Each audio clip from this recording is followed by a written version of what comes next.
Chapter 607. Dressed in a handsome white suit, Qin Feng stood tall and straight with his hands clasped behind his back. He stood under the sunlight with a smile on his face. His gaze swept across the 200 students below the podium as he wanted everyone to see his handsome and tall side.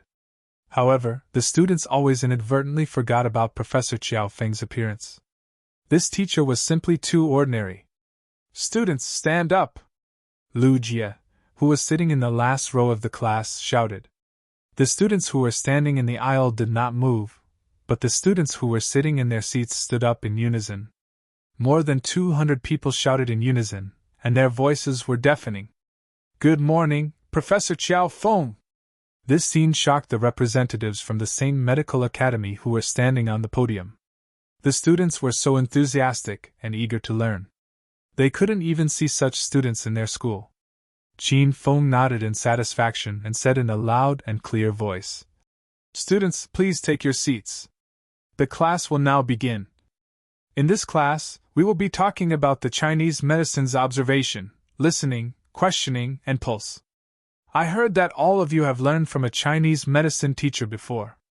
Have you forgotten about it?" As soon as Qin Feng finished speaking, the 200 people below the podium went into an uproar. The observation, listening, questioning, and pulse were the quintessence of Chinese medicine. Although they had learned from Professor Qin Feng before, he was fired after a few days. Therefore, they were very interested in this class and were willing to continue learning. The representatives of the same medical university were puzzled when they heard the words observation, listening, questioning, and pulse. It was obvious that they did not know much about Chinese medicine. Since everyone wants to learn the Chinese medicine's observation, listening, questioning, and pulse, let me test you first. Can you recite the most basic Wang formula? Qin Feng looked at the familiar smiling faces below the podium and asked gently. The Wang formula was a boring and tasteless book of Chinese medicine theory. It was completely based on rote memorization. There were many awkward-sounding words and medical records in the book. It was difficult to read it, let alone memorizing it. To these university students, they would never choose to memorize a book if they were asked to kill someone, let alone a book like the Wang formula, which was equivalent to classical Chinese. However, when Qin Feng started teaching, these students took the initiative to memorize the entire Wang formula because if they did not memorize it, they would not be able to keep up with Professor Qin Feng's pretentious pace in class. In the face of interest, any age difference could become a friend with benefits. No, he could overcome all difficulties and hardships. Lu Jie, who was in the last row, suddenly shouted again, giving Professor Mike and the rest of the team a great shock. "Very deep. Dig the veins, dig the tendons, and search the bones. Begin!" Lu Jie raised his head, and the 200-plus students in the class followed his lead. More than 100 of them were students from the 2 classes of the medical college. It was already impressive that they could memorize the Wang formula, but now, more than 100 students from other faculties could also memorize the Wang formula. Qin Feng was very excited when he saw this. Lu Jie raised his head, and the 200-plus students in the class recited the Wang formula as well. Blockage of meridians, coagulation of qi in blood, accumulation of phlegm, hernia, deficiency of yang qi, excess of yin qi, constriction of the left siyuan, heartache. More than 200 people chanted in unison, reciting the traditional Chinese medicine Wang formula in a loud and clear voice. Words that were difficult to understand and medical jargon came out of everyone's mouths, leaving the representatives of the same medical academy at a loss. Professor Mike and Avril listened attentively, but their expressions were different from the others. Other than a trace of surprise and confusion, their expressions quickly turned complicated. No one knew what they were thinking about. The Wang formula was not long. 5 minutes later, everyone had finished reciting it. From the beginning to the end, there was not a single word wrong. There was not even a mistake. Clap! Clap! Qin Feng stood on the podium and clapped his hands. "I'm proud of all of you. You have brought glory to the medical college and provincial capital university." The students below the podium smiled brightly when they heard the praise. Many of them did not sleep for days just to memorize the Wang formula. Some of them read books even when they were eating and when they were in the bathroom. Some of them even recited the Wang formula when they were having sex with their girlfriends. The process was supposed to be boring and painful, but the moment they received Professor Qiao Feng's praise, everyone was elated. They felt that the pain had turned into sweetness. The expressions of the representatives of the St. Medical Academy's lecturers changed from disdain and frivolity when they first entered the room to contemplation and surprise. After Willis and the other four defeated Shaolei, they had told the lecturers that the provincial capital university's medical college's lecturers were trash. They only read according to the textbooks, and when they put down the textbooks, they were all medical idiots. However, the situation that the lecturers of the St. Medical Academy saw now was completely different. Qin Feng didn't care about what the representative group thought. It was as if they were air. He didn't even look at them. Qin Feng looked at the students below the stage and asked, "Which student is willing to offer their body so that the teacher can take a look at their chest?" The students below the podium were stunned by Professor Qiao Feng's vulgarity with their mouths wide open. Soon, Qin Feng realized that he had made a slip of the tongue. He said awkwardly, "Ahem, ahem.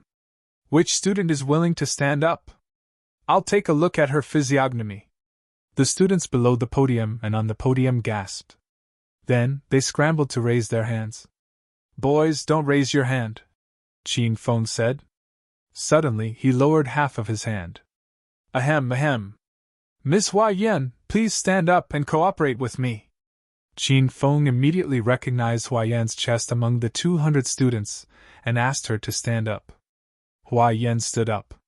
Her tall and sexy body caused a wave of exclamations among the students. Qin Feng waved his hand to signal the students to quiet down.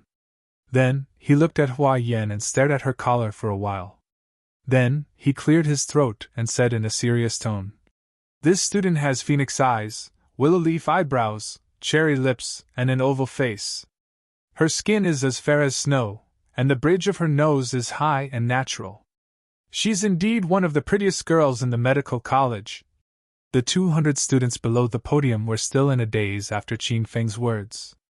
Didn't he say that he taught Chinese medicine? Why did he suddenly teach picking up girls? At least tell us so that we can take notes. Heh! What kind of nonsense is this? Teaching students to pick up girls in the classroom?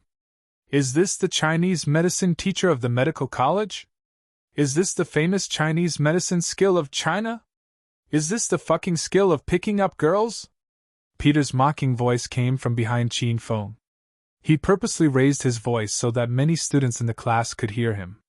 The students of the medical college were furious.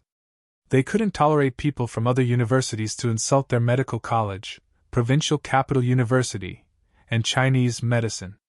However, they couldn't refute Peter because what Professor Qiao Feng taught them was indeed the skill of picking up girls. Huh! Which student was talking behind me just now?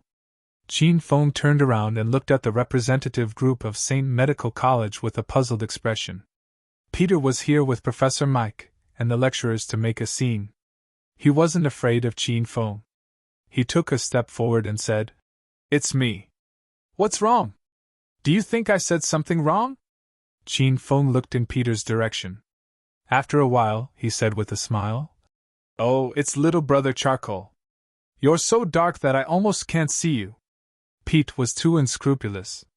Qin Feng's little joke almost made Pete faint from anger.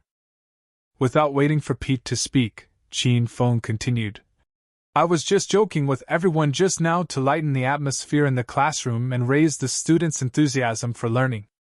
Next, we will officially enter into the traditional Chinese medicines Wang, Wen, and Qian.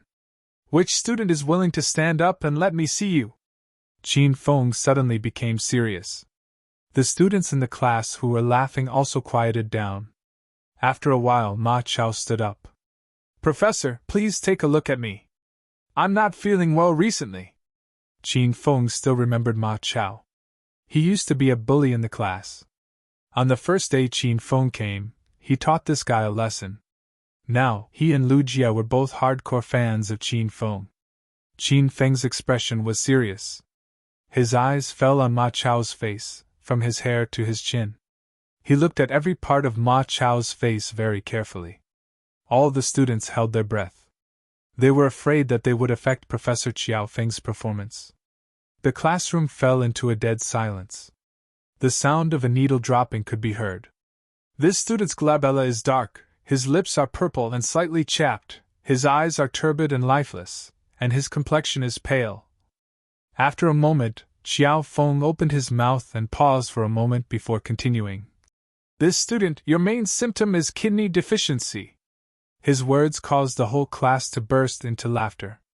No one knew whether Professor Chiao Feng was serious in teaching, or he was just joking. Ma Chao's face turned red when he heard Chiao Feng said that he had kidney deficiency. He did not refute and quickly sat back down. His action made the students realize that Professor Chiao Feng was right. The representatives from the Saint Medical Institute were still in shock. They never thought that the Wang formula of Chinese medicine was so powerful. They could diagnose the cause of the disease just by looking at the other's face? I know. You guys must have discussed this beforehand. In order to win against us, the Saint Medical Institute, you guys have come up with this kind of show. What's the point? Willis suddenly voiced his doubts. The other 3 male exchange students also came to their senses. Yes, it must be an act. They must have discussed this beforehand. Not only the student representatives voiced their doubts, but the representatives of the lecturers also expressed their doubts. Only Avril and Professor Mike had a complicated expression. They did not have many doubts on their faces. Instead, they were more surprised and happy. What did you guys say? You guys suspect that I'm acting?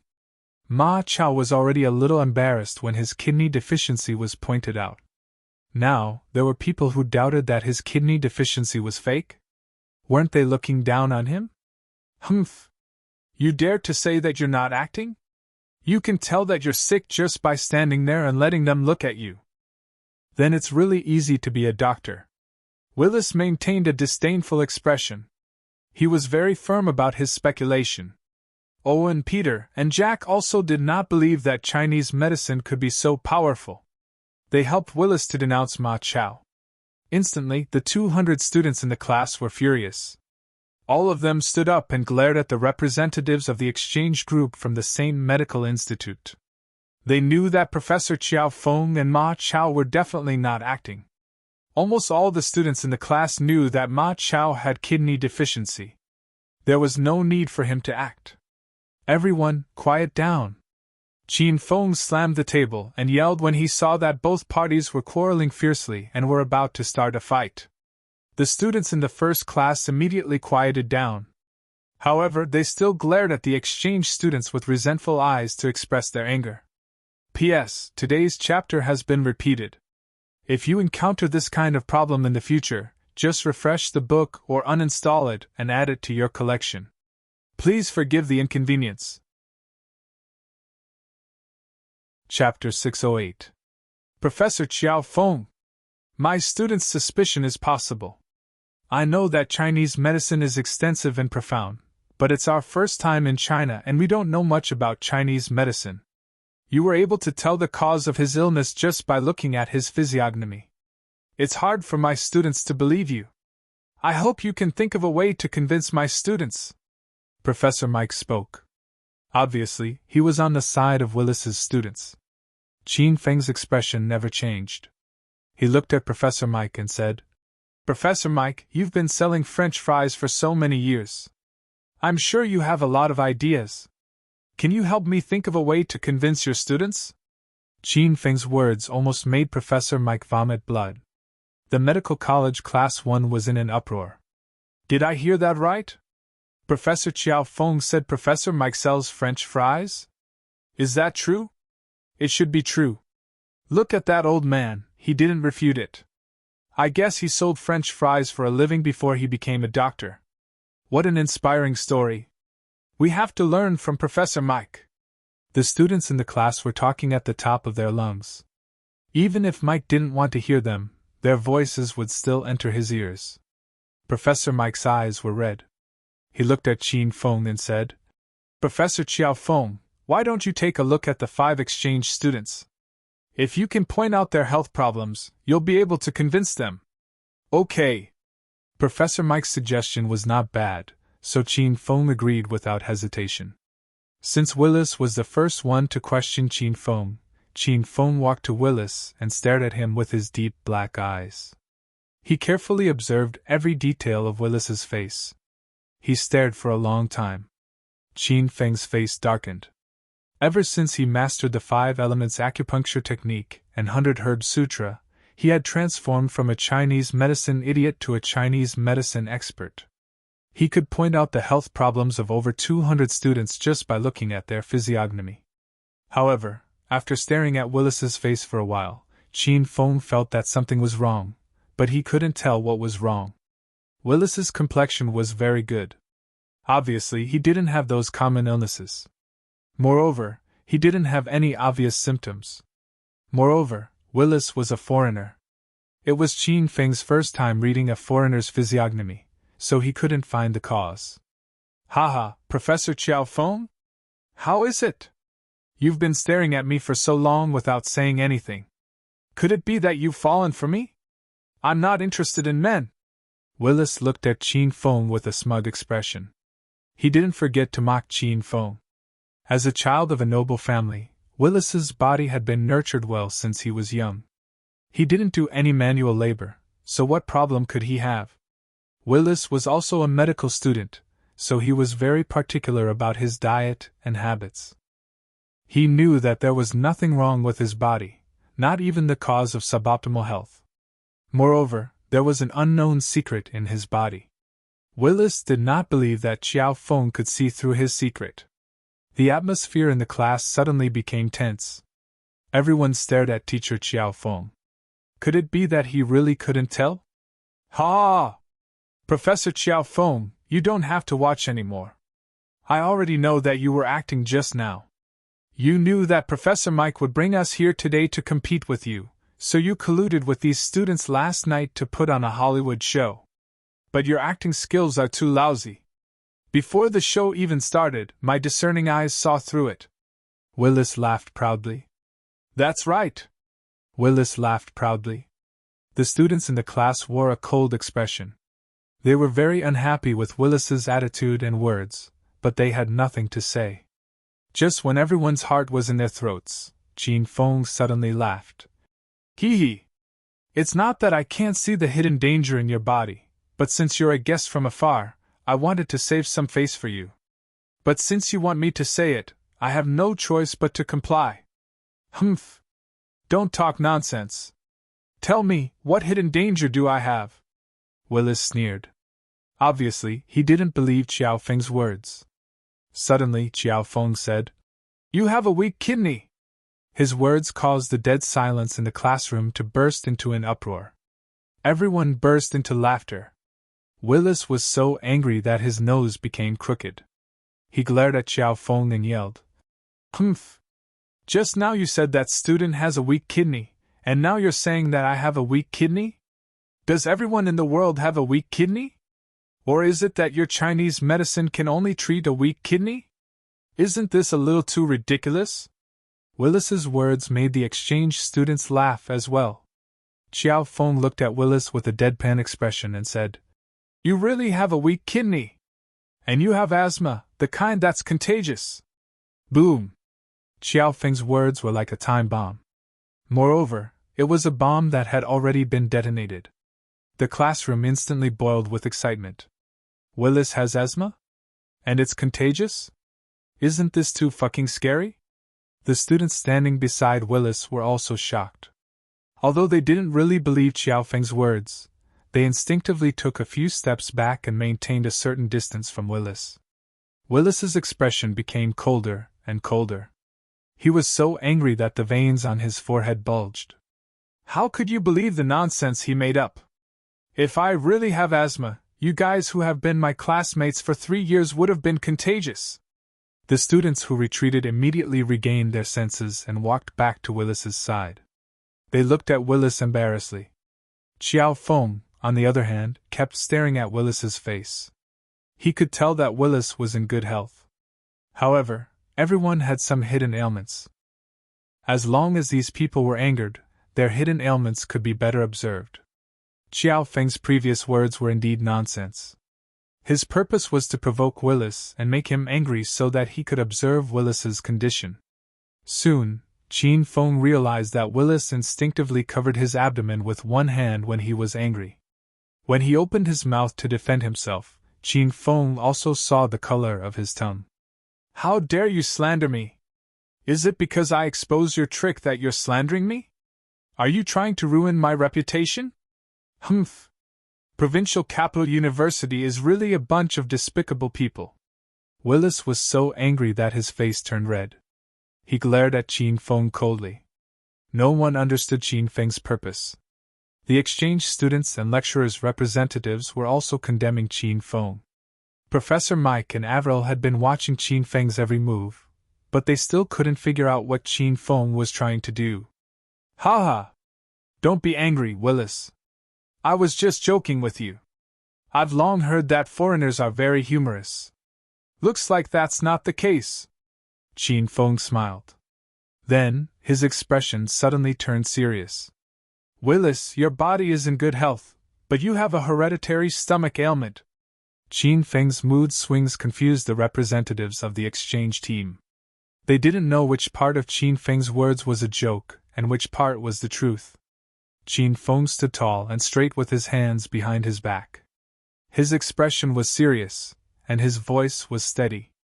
However, the representatives of the exchange team thought he was joking again. "What hereditary stomach ailment? Why don't you say sexual ailment?" The lecturers of the exchange team discussed incessantly. They were extremely dissatisfied with Qin Feng. However, Willis's expression was dull. His eyes were lifeless, as if he was struck by lightning. The contemptuous and arrogant sneer that hung on Willis's face was long gone. It was replaced by a shocked expression. He did have a hereditary stomach ailment, but only he knew about it. Even his classmates didn't know about it. This kind of hereditary ailment was usually very obscure. As long as he didn't say it out loud, no one would be able to tell. Willis couldn't figure out how Qin Feng found out about it. At the same time, Willis was even more worried. Did Qin Feng see through the other big secret of his body? You're talking nonsense again." Willis didn't want to admit it. He looked at Qin Feng nervously. "You know best whether I'm talking nonsense or not." Qin Feng shrugged indifferently. He looked at Qin Feng with a carefree expression. How did you find out? Did you see any other hidden ailments in my body?" Willis couldn't take it anymore. He was very curious about this question. "Of course it's from the physiognomy. In Chinese medicine, look, listen, question, and feel the pulse. Do you understand?" Qin Feng looked at Willis proudly. As for the other ailments, Qin Feng really couldn't see them. Therefore, he avoided answering this question. Willis didn't say anything because he was so shocked that he was speechless. Did Chinese medicine really find out the cause of a family's hereditary ailments just by looking at the physiognomy? Did they install a beam-mode ultrasound machine in their eyes?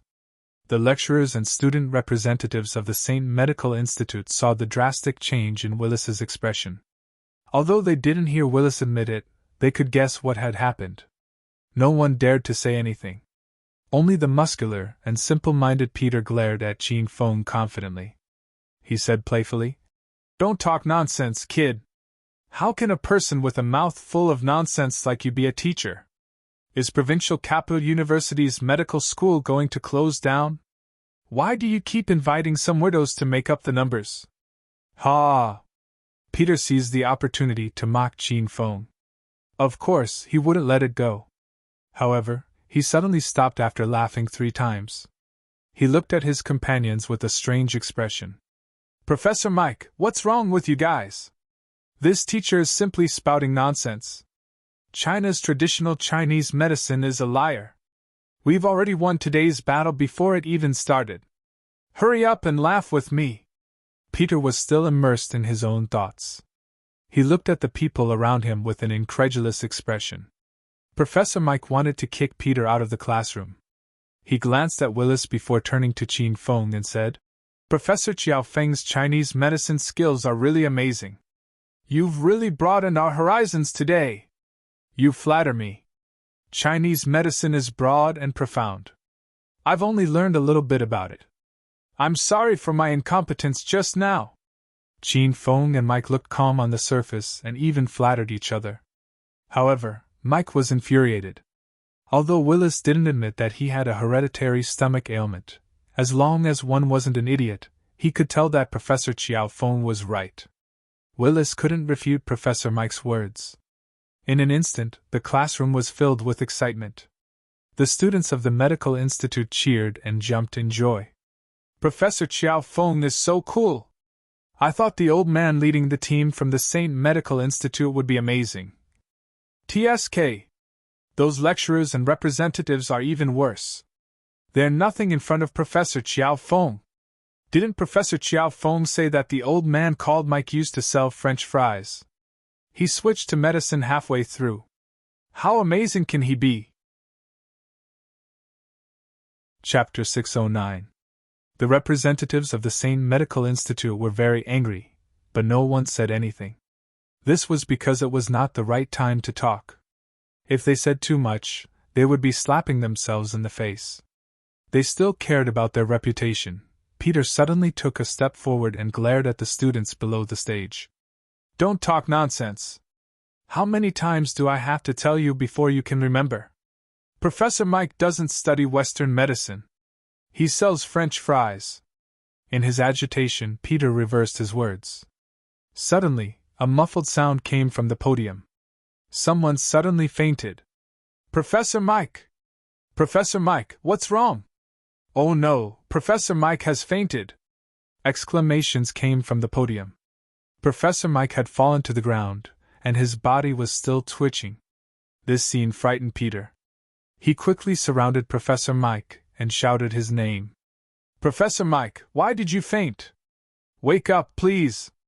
Who made you faint? The medical students had also noticed the situation at this time, and everyone's discussion came to an abrupt halt. More than 200 pairs of eyes fell on the podium. Many people stood up and tiptoed to see, but Professor Mike was blocked by the podium. No one could see the specific situation.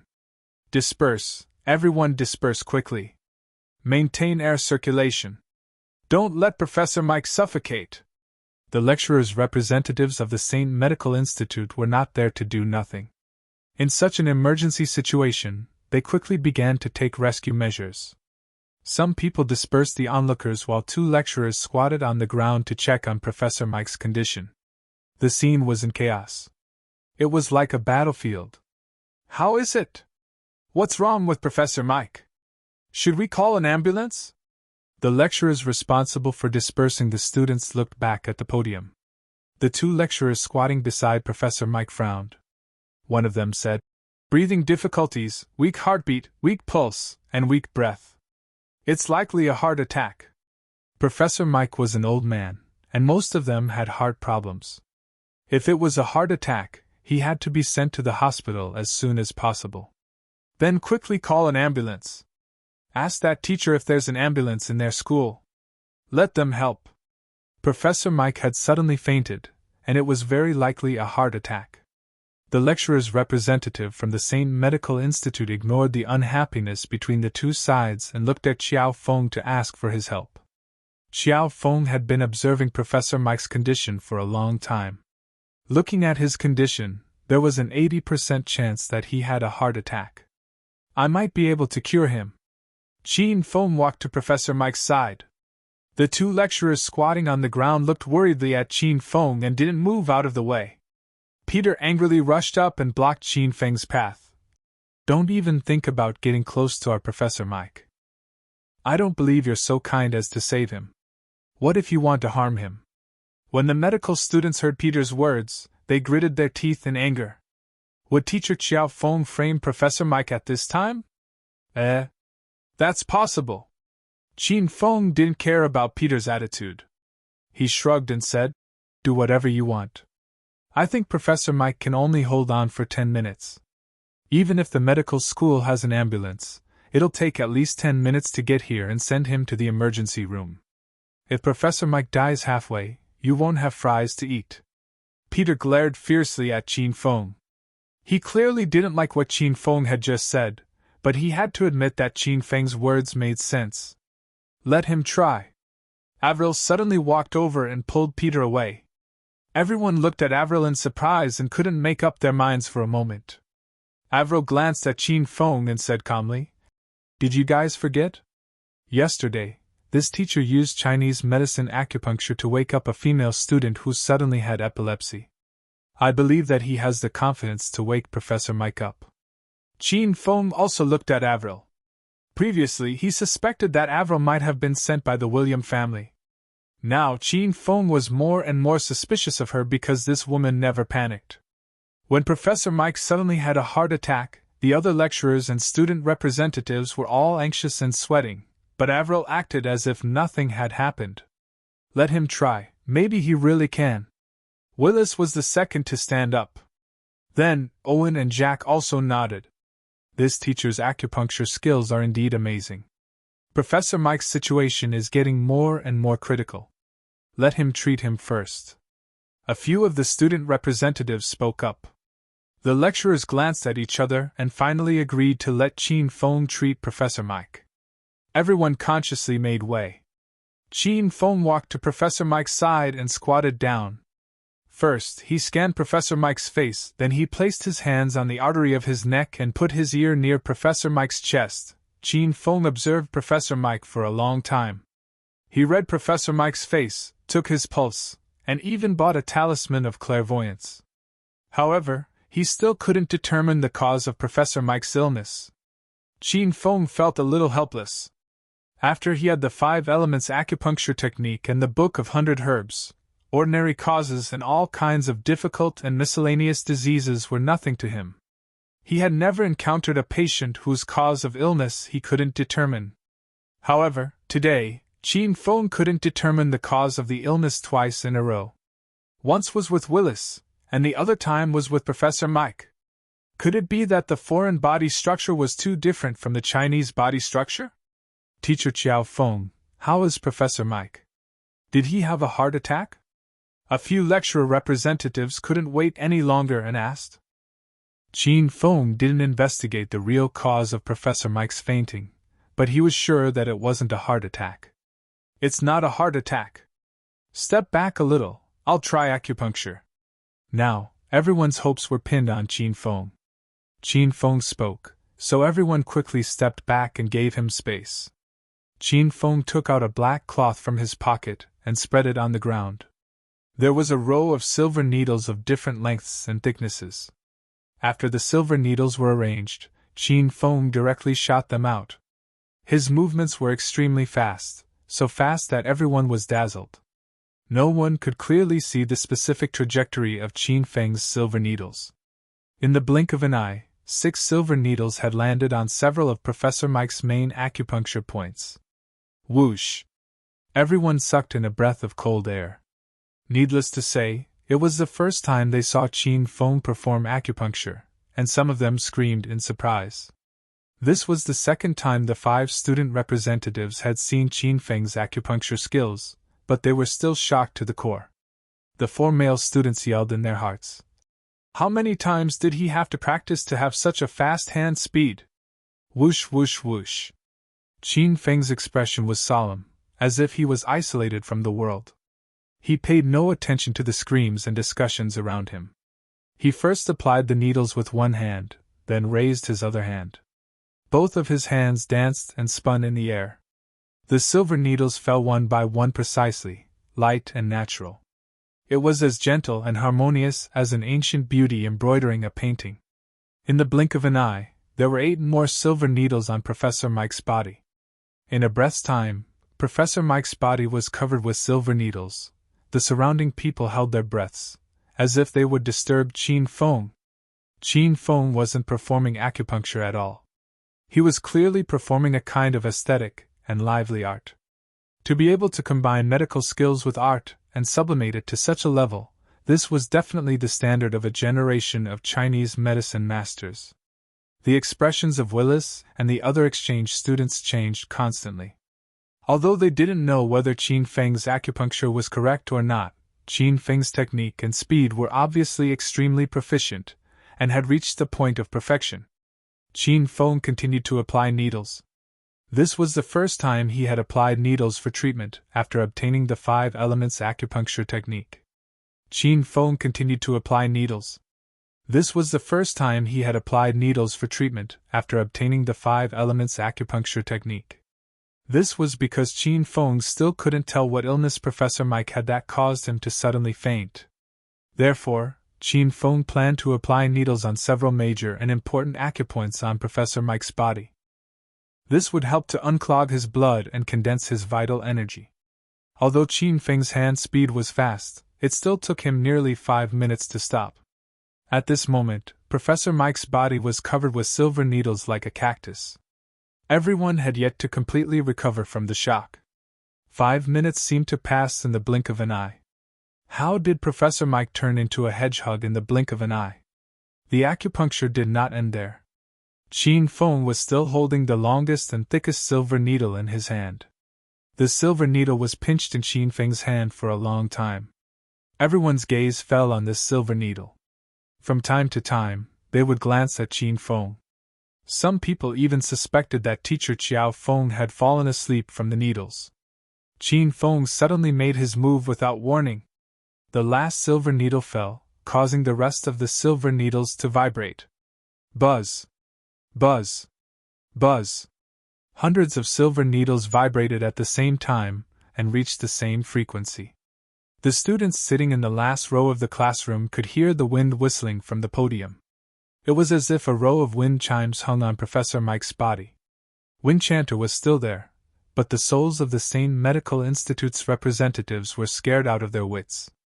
Especially the lecturers' representatives. It was their first time seeing Qin Feng perform acupuncture, and the first time seeing the needle manipulation technique. Such a miraculous and even illogical scene made them wonder if Professor Mike was possessed by a ghost. "This is amazing! China's acupuncture technique is really amazing!"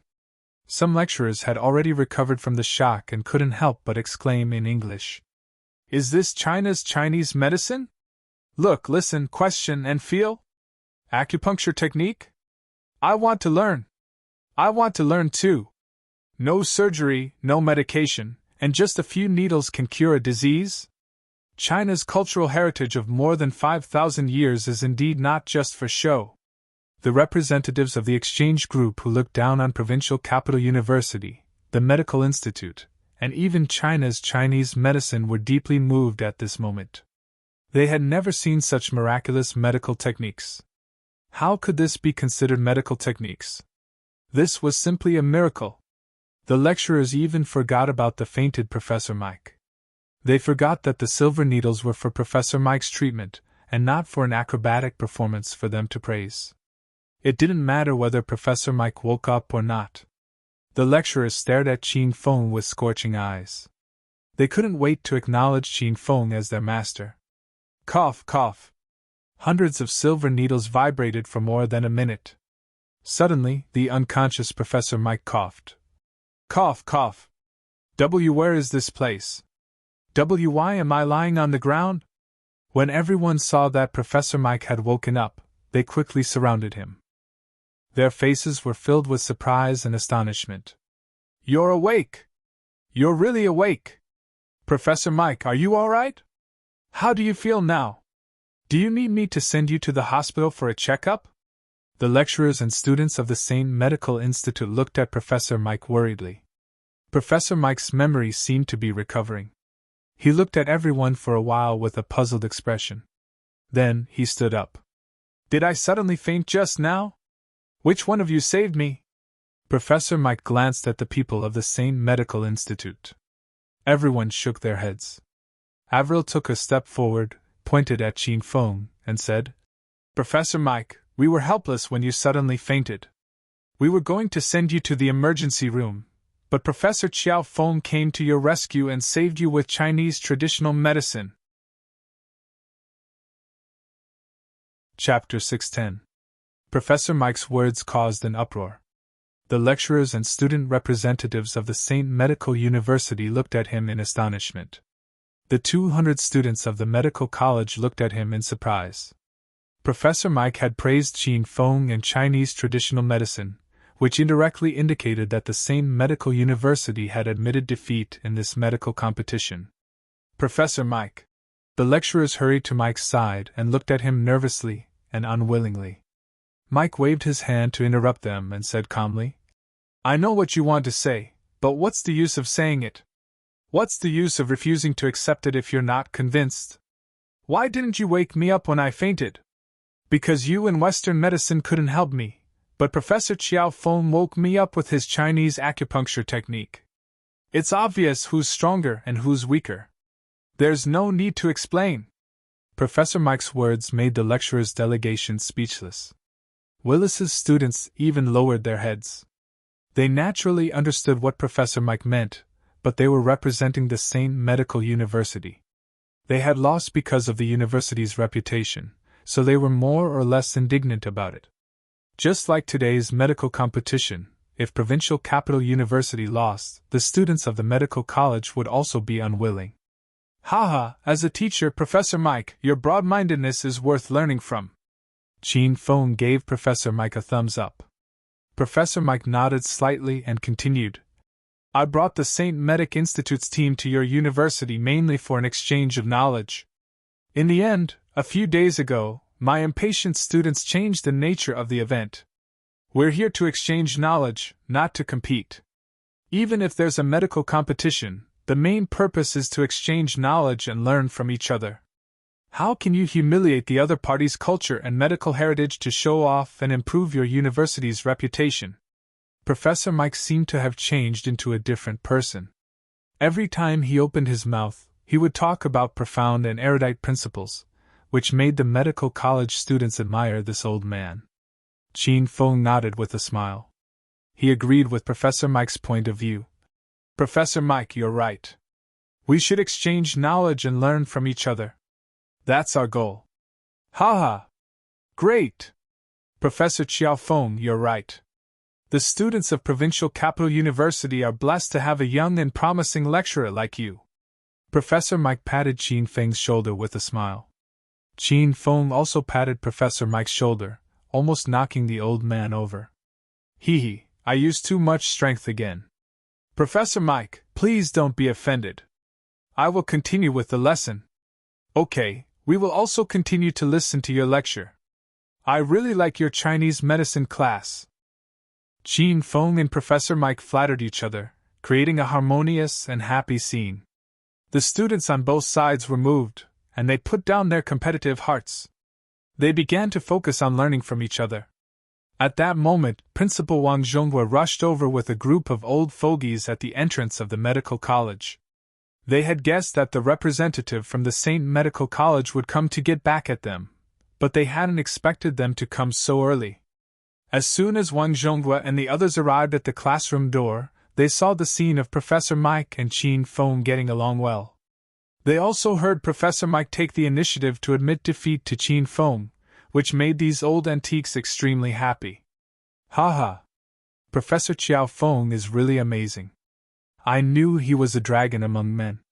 He defeated the entire representative from the St. Medical College by himself. That's really amazing." Wang Zhonghua was grinning from ear to ear. Lu Feng, the dean of the medical college, immediately flattered him. "Principal Wang, you have a good eye.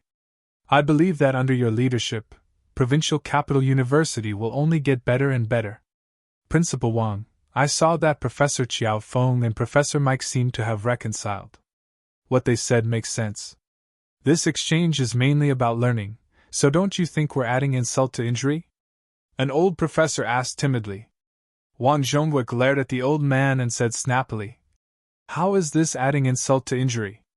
Do you really think Professor Mike is really enlightened and is willing to get along with Professor Chiao Feng? They must have lost the medical competition.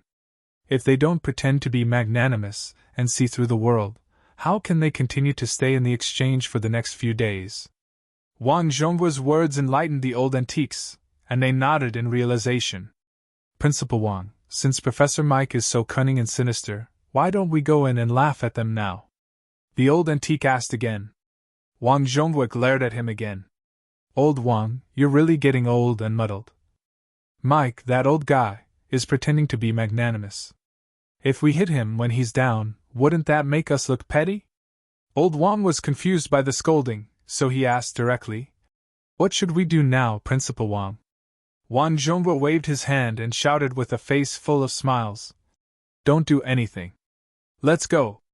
Professor Mike and the others saw Wang Zhonghua and the others coming and leaving. They had strange expressions on their faces, and no one knew what they were thinking.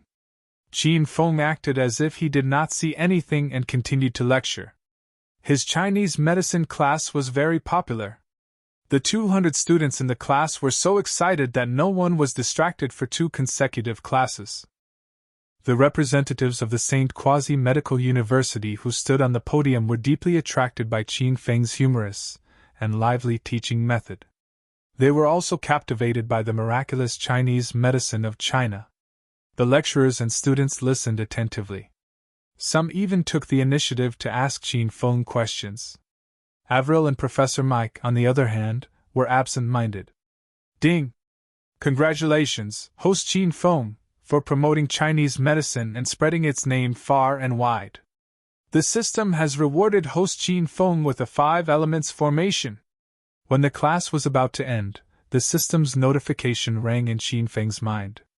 Qin Feng was not in a hurry to check the 5 elements formation, so he continued to lecture until the bell rang.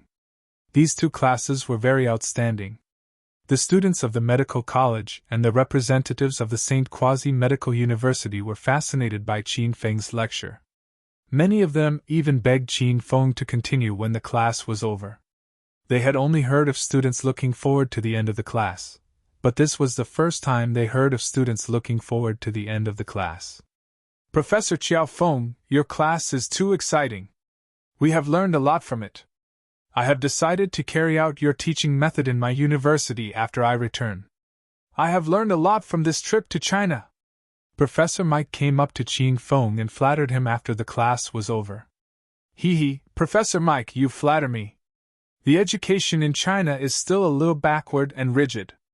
It's not as good as the education in foreign countries, Qin Feng said politely. Professor Mike hastily waved his hand and said, I used to think so too.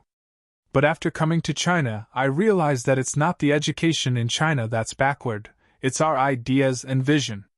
Professor Qiao Feng's teaching method is definitely not backward. Do you have any more classes for the next few days? When the time comes, you must inform us in advance. I will continue to bring the students and teachers to attend the class. No problem. I will inform you when the time comes. Qin Feng and Professor Mike exchanged some pleasantries. Then, Professor Mike left the classroom with a group of people. Qin Feng's eyes glimmered. No one knew what he was thinking. After seeing Professor Mike and the group of people off, Qin Feng packed his things and rushed back to Yan Wu Shuang's villa. Provincial Capital University, student dormitory. Professor Mike sat on his bed in his room, lost in thought. Suddenly, someone knocked on his door. Professor Mike came back to his senses and shouted, Who is it? Professor, it's me. You asked me to come here. A man's voice came from outside the door. Professor Mike collected his thoughts and went to open the door. A tall and handsome man walked into the room. He was Qin Feng's transfer student, Prince William. You're here. Take a seat. Professor Mike invited Prince William to take a seat and poured him a glass of water. He acted as if his status was lower than Prince William's. Prince William sat in front of the table and accepted Professor Mike's behavior naturally. Professor, why did you ask me to come here? Professor Mike had already closed the door.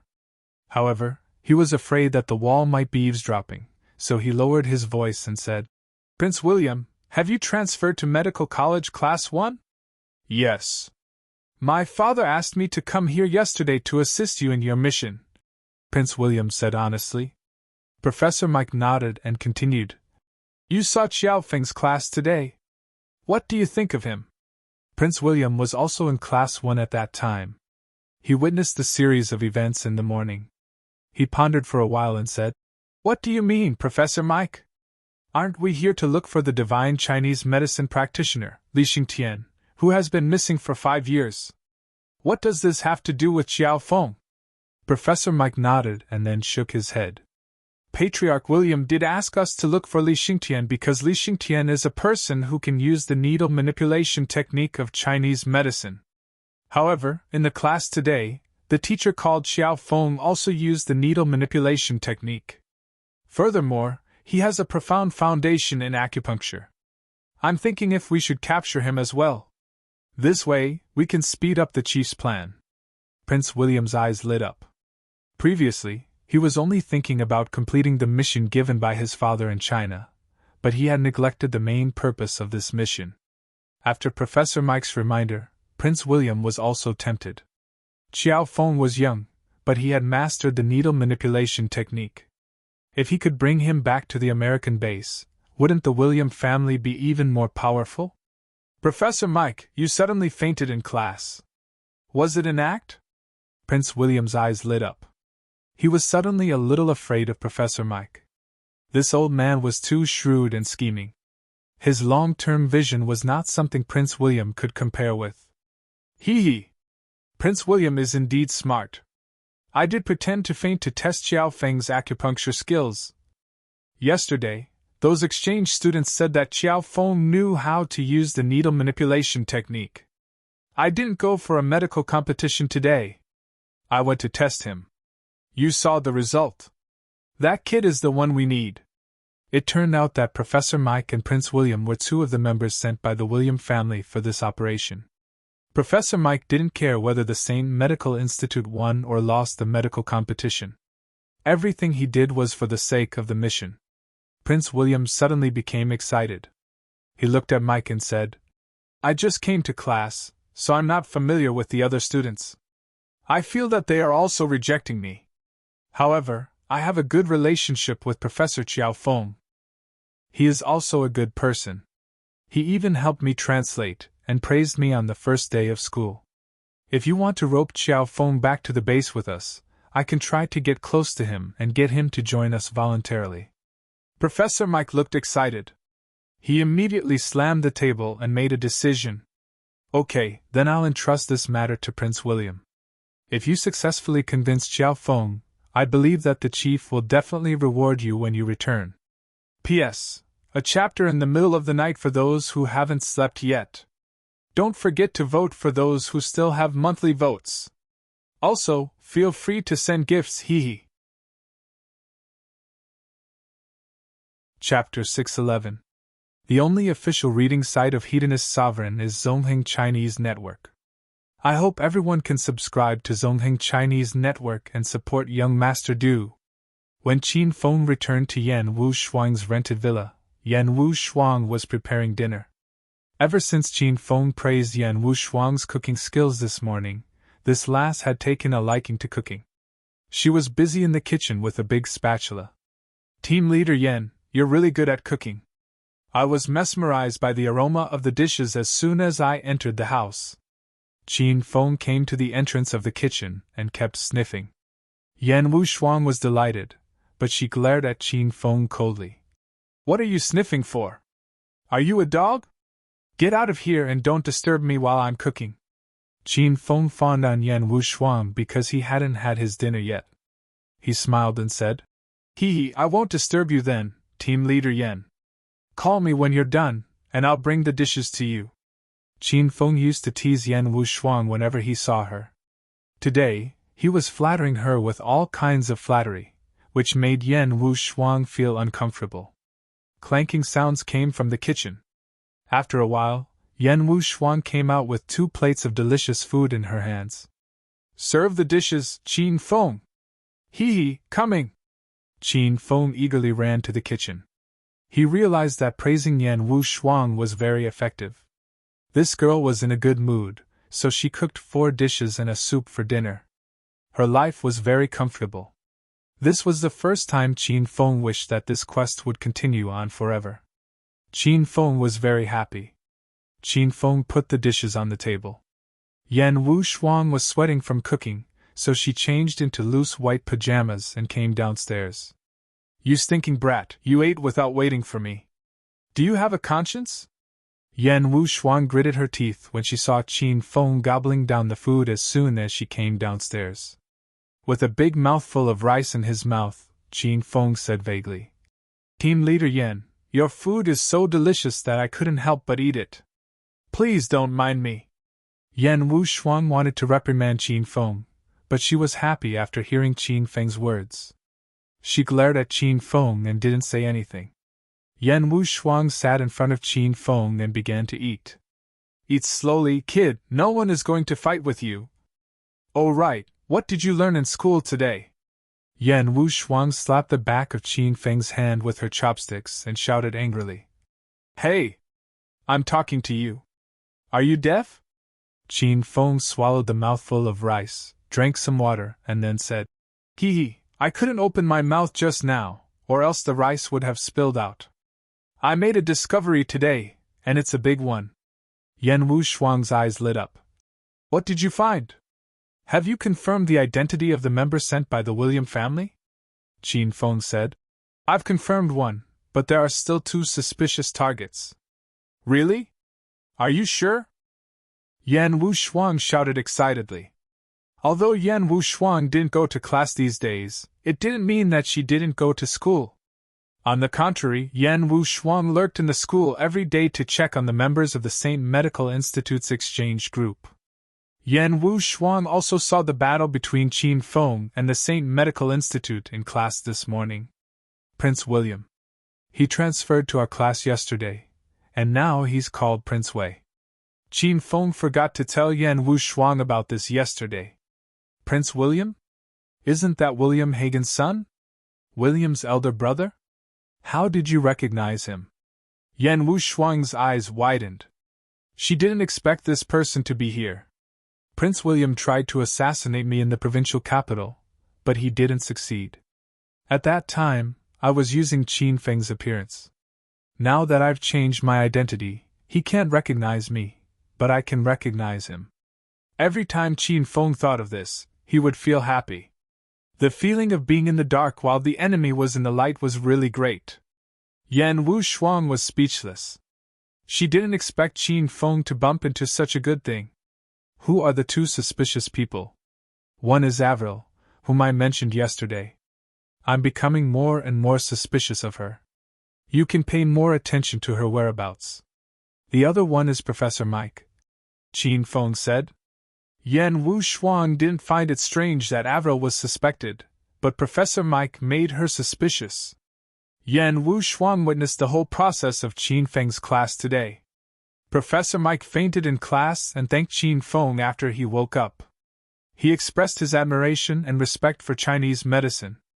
How could this old man be someone sent by the William family? Most of the people from the William family were ability users or specially trained super agents. They shouldn't have fainted naturally. Qin Feng saw Yan Wuxuang's doubts. Before she could ask, he took the initiative to say, That old man is very cunning. I suspect he deliberately fainted during class. Yan Wuxuang's eyes widened. The more she listened, the more confused she became. Why did he deliberately faint? Qin Feng shook his head and said, I don't understand this. But when I treated Professor Mike, I didn't find any illness in his body. His body is in good condition, and he shouldn't have fainted. Qin Feng suspected that Professor Mike fainted, but he couldn't guess the reason. Could it be that Professor Mike deliberately fainted to test Qin Feng's medical skills? Isn't this a little strange? Could it be that Professor Mike suspected that Qin Feng knew his identity? That was even more impossible. Because Qin Feng had a new identity, not many people in the capital knew Qiao Feng. Qin Feng couldn't guess Professor Mike's intentions, but he suspected Professor Mike. Yan Wuxuang also suspected Professor Mike when she found out that Professor Mike fainted on purpose. Okay, then I'll follow these 2 people for the next few days to see what they're up to, Yan Wuxuang said with hatred. After Qin Feng provided his information, he pouted and looked at Yan Wuxuang. Leader Yan, I've found some useful clues these 2 days. Why haven't you found anything? Yan Wuxuang looked embarrassed. She really didn't find any useful information these 2 days. Moreover, Yan Wu Shuang was Qing Feng's superior. How could Yan Wu Shuang not feel embarrassed when her superior wasn't as capable as her subordinate? I already have some clues. I'm just casting a long line to catch a big fish. I'm too lazy to tell you now. Yan Wu Shuang's eyes darted around. She didn't dare to look Qin Feng in the eye. Qin Feng naturally knew what Yan Wu Shuang was thinking. He said with a smile, Leader Yan, it's okay if you didn't find any useful clues. How about this? I'll support you from now on. You provide your body and I provide my strength. We'll divide the work and compete to be the dragon sex double. Yan Wu Shuang's face darkened. She was wondering why Qin Feng became so serious tonight. Yan Wu Shuang wasn't used to it. She didn't even get to pretend for a while and this brat showed his foxtail again. Go to hell. Who wants you to support me? Don't think I really didn't find any clues. I caught someone from the William family today. Yan Wu Shuang raised her head and puffed out her chest. Qin Feng's gaze fell on Yan Wu Shuang's chest. Yan Wu Shuang was so angry that she gritted her teeth. Leader Yan, what did you just say? You caught someone from the William family? Are you for real? Qin Feng suddenly snapped out of his daze. This Yan Wu Shuang was too powerful. Yan Wu Shuang felt great when she saw Qin Feng's shocked expression. She snorted disdainfully and said, TSK. I just caught a person. It's not a big deal. Do you think that I, Yan Wu Shuang, bought my position in the Dragon's Gate Huang group? Didn't you get it because of the unspoken rules? Qin Feng, do you want to die? Qin Feng and Yan Wu Shuang messed around for a while. Both of them went to a storeroom in the backyard of the villa. According to Yan Wu Shuang, the William family member that she caught was locked in this storeroom. Yan Wu Shuang stepped forward and opened the door. Qin Feng followed behind her and asked curiously, Leader Yan, where did you catch this person? In the secret tunnel that you told me about. Yan Wu Shuang said proudly.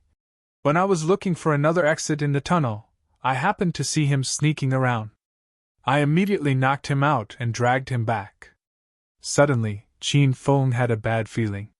He hurriedly looked into the storeroom and saw a green-haired brawny man tied up with a rag stuffed in his mouth. His body was riddled with scars. Apparently, he had been tortured by Yan Wu Shuang. Green hat? Qin Feng cried out in surprise. As expected, he had guessed correctly.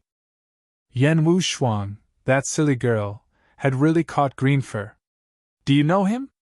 Yan Wu Shuang looked at Qin Feng cautiously. How did Qin Feng know someone from the William family? Sob, sob, sob! Greenhair's eyes lit up when he saw Qin Feng. He was so excited that he shed tears. After he was caught, Yan Wu Shuang forced him to confess and beat him until he was almost beaten to death. How could there be such a tough woman in this world? Qin Feng really wanted to give in to Yan Wu Shuang, this silly girl. He walked up and removed the rag from Greenfur's mouth. Greenfur's blood-curdling screams were heard. Big brother, I never thought of running. I sincerely wanted to help you find another exit. Why don't you believe me? Please don't beat me anymore. Greenhair was a burly man, but now he was crying. He felt that he was too unlucky recently. Since that afternoon, when he wanted to violate Xiao Shi, Greenhair's life seemed to be shrouded in bad luck. He was unlucky from beginning to end. Yan Wu Shuang seemed to have understood something from their conversation. Could this Greenhair be the person that Qin Feng sent to find the exit? Yan Wu Shuang felt a little embarrassed. After all, she caught her own man and beat him up. It would be shameful if people knew about this. Ahem! Don't make a fuss. I just wanted to test you. I wanted to see if you would betray me in a critical moment. You've done well and passed the test. You can continue looking for the exit later. Qin Feng felt that Greenhair's life was too miserable. He must have done too many bad things in his previous life. After he found an excuse to fool Greenhair, Qin Feng pulled Yan Wu Shuang out of the storeroom. Qin Feng, is that the person you found? Yan Wu Shuang asked embarrassedly. Qin Feng rolled his eyes and said, Team Leader Yan, I think you should reconsider my previous suggestion. Next time, you'll use your body and I'll use my strength. Yan Wuxuan glared at Qin Feng angrily, but she couldn't lose her temper. After all, she had caught the wrong person this time. Alright, let that guy go later and let him continue looking for the exit of the tunnel. I'm going back to sleep. I'm really impressed by you women. Qin Feng glared at Yan Wuxuang's chest and went back to his room. Ever since he left Acropolis City, Qin Feng had turned off his cell phone to prevent his identity from being exposed. At this moment, he lay on the big bed and turned on his cell phone. Buzz, buzz, buzz. As soon as he turned on his cell phone, it started to vibrate continuously. It vibrated for more than a minute before it stopped. Qin Feng looked at the missed calls and messages. There were messages from his women, as well as messages from Yunze and Longhair's brothers. The ones who called and messaged Qin Feng the most were Zhao Lingxian and Su Qiuyu. In total, the two of them had made over 1,000 missed calls, causing Qin Feng to be dumbfounded. Qin Feng, you finally turned on your cell phone. Qin Feng called Zhao Lingxian first. Soon, Lingxian's angry voice came from the other side of the phone. Lingxian, I've changed my identity. I need to keep a low profile for a few days, so I didn't turn on my cell phone. Qin Feng gave a simple explanation, then asked, Did something happen on your side? P.S. To those who complained about repetitive chapters, wrong chapters, and messy chapters, sorry, you're reading a pirated version. When the pirated version stole Young Master Du's article, the system made a mistake, and Young Master Du couldn't change it. Chapter 612. Hedonist Sovereign, Book Group, 431362209, Welcome. Zhao Lingxian knew Qin Feng was in a difficult situation, so the anger in her heart dissipated. Instead, she worried about Qin Feng. Qin Feng, are you doing well in the capital? No one bullied you, right? Qin Feng's heart surged with warmth. He smiled and said, I'm fine, don't worry about me. I'm the hedonist young master of Acropolis City. Even in the capital, everyone has to make way for me. Qin Feng purposely said relaxed words so that Zhao Lingxian wouldn't worry. Zhao Lingxian was amused. She laughed tenderly and said, You're so narcissistic. I really can't be too nice to you. Seeing that the atmosphere became harmonious and relaxed, Qin Feng continued to ask, Lingxian, you called me so many times. What happened? The other side of the phone was silent for a while. Then Zhao Lingxian said in a downcast voice, Qin Feng, because of what happened last time, Liang Yu has been bothering me frequently. He even said he'll come to Acropolis City to see me soon. Zhao Lingxian's voice trailed off. She was clearly afraid Qin Feng would be angry. Qin Feng was indeed angry, but he wasn't angry at Zhao Lingxian. Instead, he was angry at Liang Yu. Liang Yu was bothering Zhao Lingxian because she thought Qin Feng was dead, so she asked Liang Yu to help her get Qing Lang's phone number. This matter was a big blunder. After Qin Feng returned to the capital, he was busy investigating the William family, so he really neglected this matter. Lingxian, don't worry about this. I'll personally go to the Liang family in a bit and beat that reckless guy to death, Qin Feng said firmly. Zhao Lingxian immediately became worried. Don't do anything rash. If I knew this would happen, I wouldn't have told you about this. Don't worry, I'm a stage 1 inner martial artist now. I'll protect myself. Plus, I have the phone group to protect me in Acropolis City. Acropolis City belongs to the Qin family now. I'm sure even if Liang Yu comes, he won't dare to do anything too excessive to me. Zhao Lingxian was still afraid that Liang Yu would come looking for her. After all, the Liang family was a big family in the capital. Moreover, even if Liang Yu's strength couldn't compare to Liang Junwei's, he was definitely more powerful than a stage 1 inner martial artist. However, in order to prevent Qin Feng from acting foolishly, Zhao Lingxian could only try to persuade him first. Qin Feng understood what Zhao Lingxian was thinking, but once he made a decision, no one could change his mind. Just like how Yuan Xiang of the Jincheng City's Yu family had caused Lin Bei to fall into a vegetative state, Qin Feng had single-handedly destroyed the Yu family. Qin Feng could endure being taken advantage of, but he could not allow others to bully his family, women, and friends. By the way, what happened in Yun province after I left? Why did the Qin family's name unite the 4 cities of the Yun province? In order to not worry Zhao Lingxian, Qin Feng didn't mention the matter of visiting the Liang family. I heard it was your housekeeper, Uncle Fu. He's so powerful. He's actually the Southeast Tiger Yuan Fu, one of the 5 tigers of China 20 years ago. Now that he has returned to the ranks of the 5 tigers, no one in Yun province dares to provoke the Qin clan anymore. Zhao Lingxian had heard this from others. Now, this news was spreading throughout the 4 cities of Yun province. The large and small families all added a strict family rule: no one could provoke the Qin family, or else they would be expelled from the family. Qin Feng had discovered Yuan Fu's true identity during the battle at Devil Beast Mountain, but he didn't think he would return to the ranks of the 5 tigers. Soon, Qin Feng understood.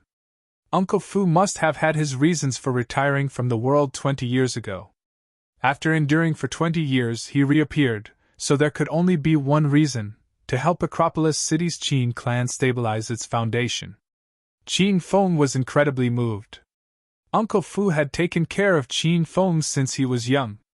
It could be said that the reason why Qin Feng was able to survive in Acropolis City was all because of Uncle Fu's secret protection. Qin Feng treated Uncle Fu like his own uncle. After finding out that Uncle Fu was willing to return to the world and return to the 5 tigers of China for him and his father, Qin Feng was filled with admiration. After talking business with Zhao Lingxian, Qin Feng said a lot of words of love. The 2 of them had sex not long ago, so they both missed each other and wished that the other was by their side. After talking for a long time, Qin Feng was a bit reluctant to hang up. He then called Su Qiuyu. Qin Feng? Is that you? Su Qiuyu's voice was trembling and a bit hoarse. It was as if she was crying. Qiuyu, of course it's me. What's wrong? Qin Feng asked worriedly. After a few seconds of silence, Su Qiuyu's sobbing voice came through the phone. Wah. Qin Feng, my sister and grandpa thought you died. Qin Feng suddenly understood. During the battle at Devil Beast Mountain, he deliberately spread the news of his death. At that time, it caused Lin Bei, Bai Qin, and Lu Wenjing to misunderstand. Later, Qin Feng resolved the misunderstanding with the women in Acropolis City, but he didn't have time to tell the Su sisters of Sky City. Qiuyu, I purposely put on a show in the video you saw.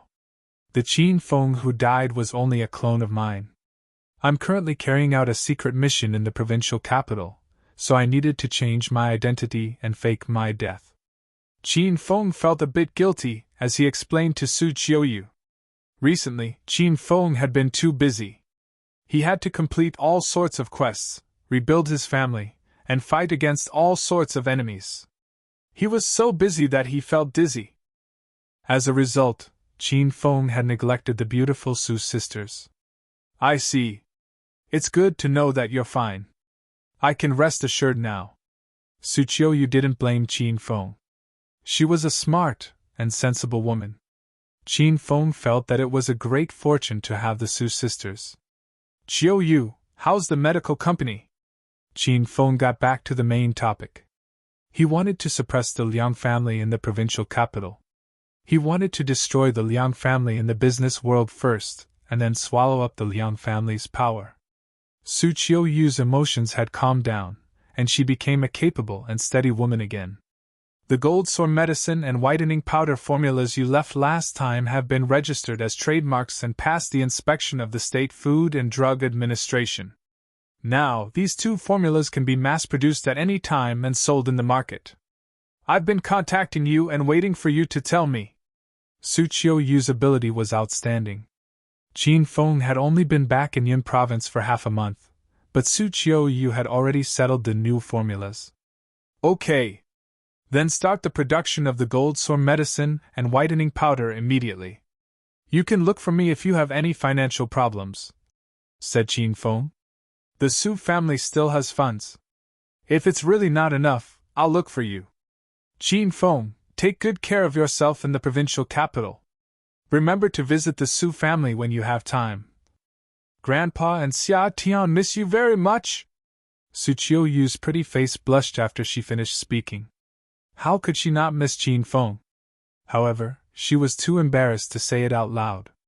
Qin Feng, of course, understood Su Qiuyu, so he agreed with a smile. Su Qiuyu still had something in her heart that she didn't tell Qin Feng. After thinking for a while, she decided not to tell Qin Feng so that he wouldn't worry. When Su Qiuyu found out that Qin Feng was killed by Green Wolf, she didn't believe it at first. However, after a few days, the Su sisters and the elder had no choice but to accept it. The three of them were heartbroken and decided to avenge Qin Feng. Through the video, Su Qiuyu knew that Green Wolf was very powerful.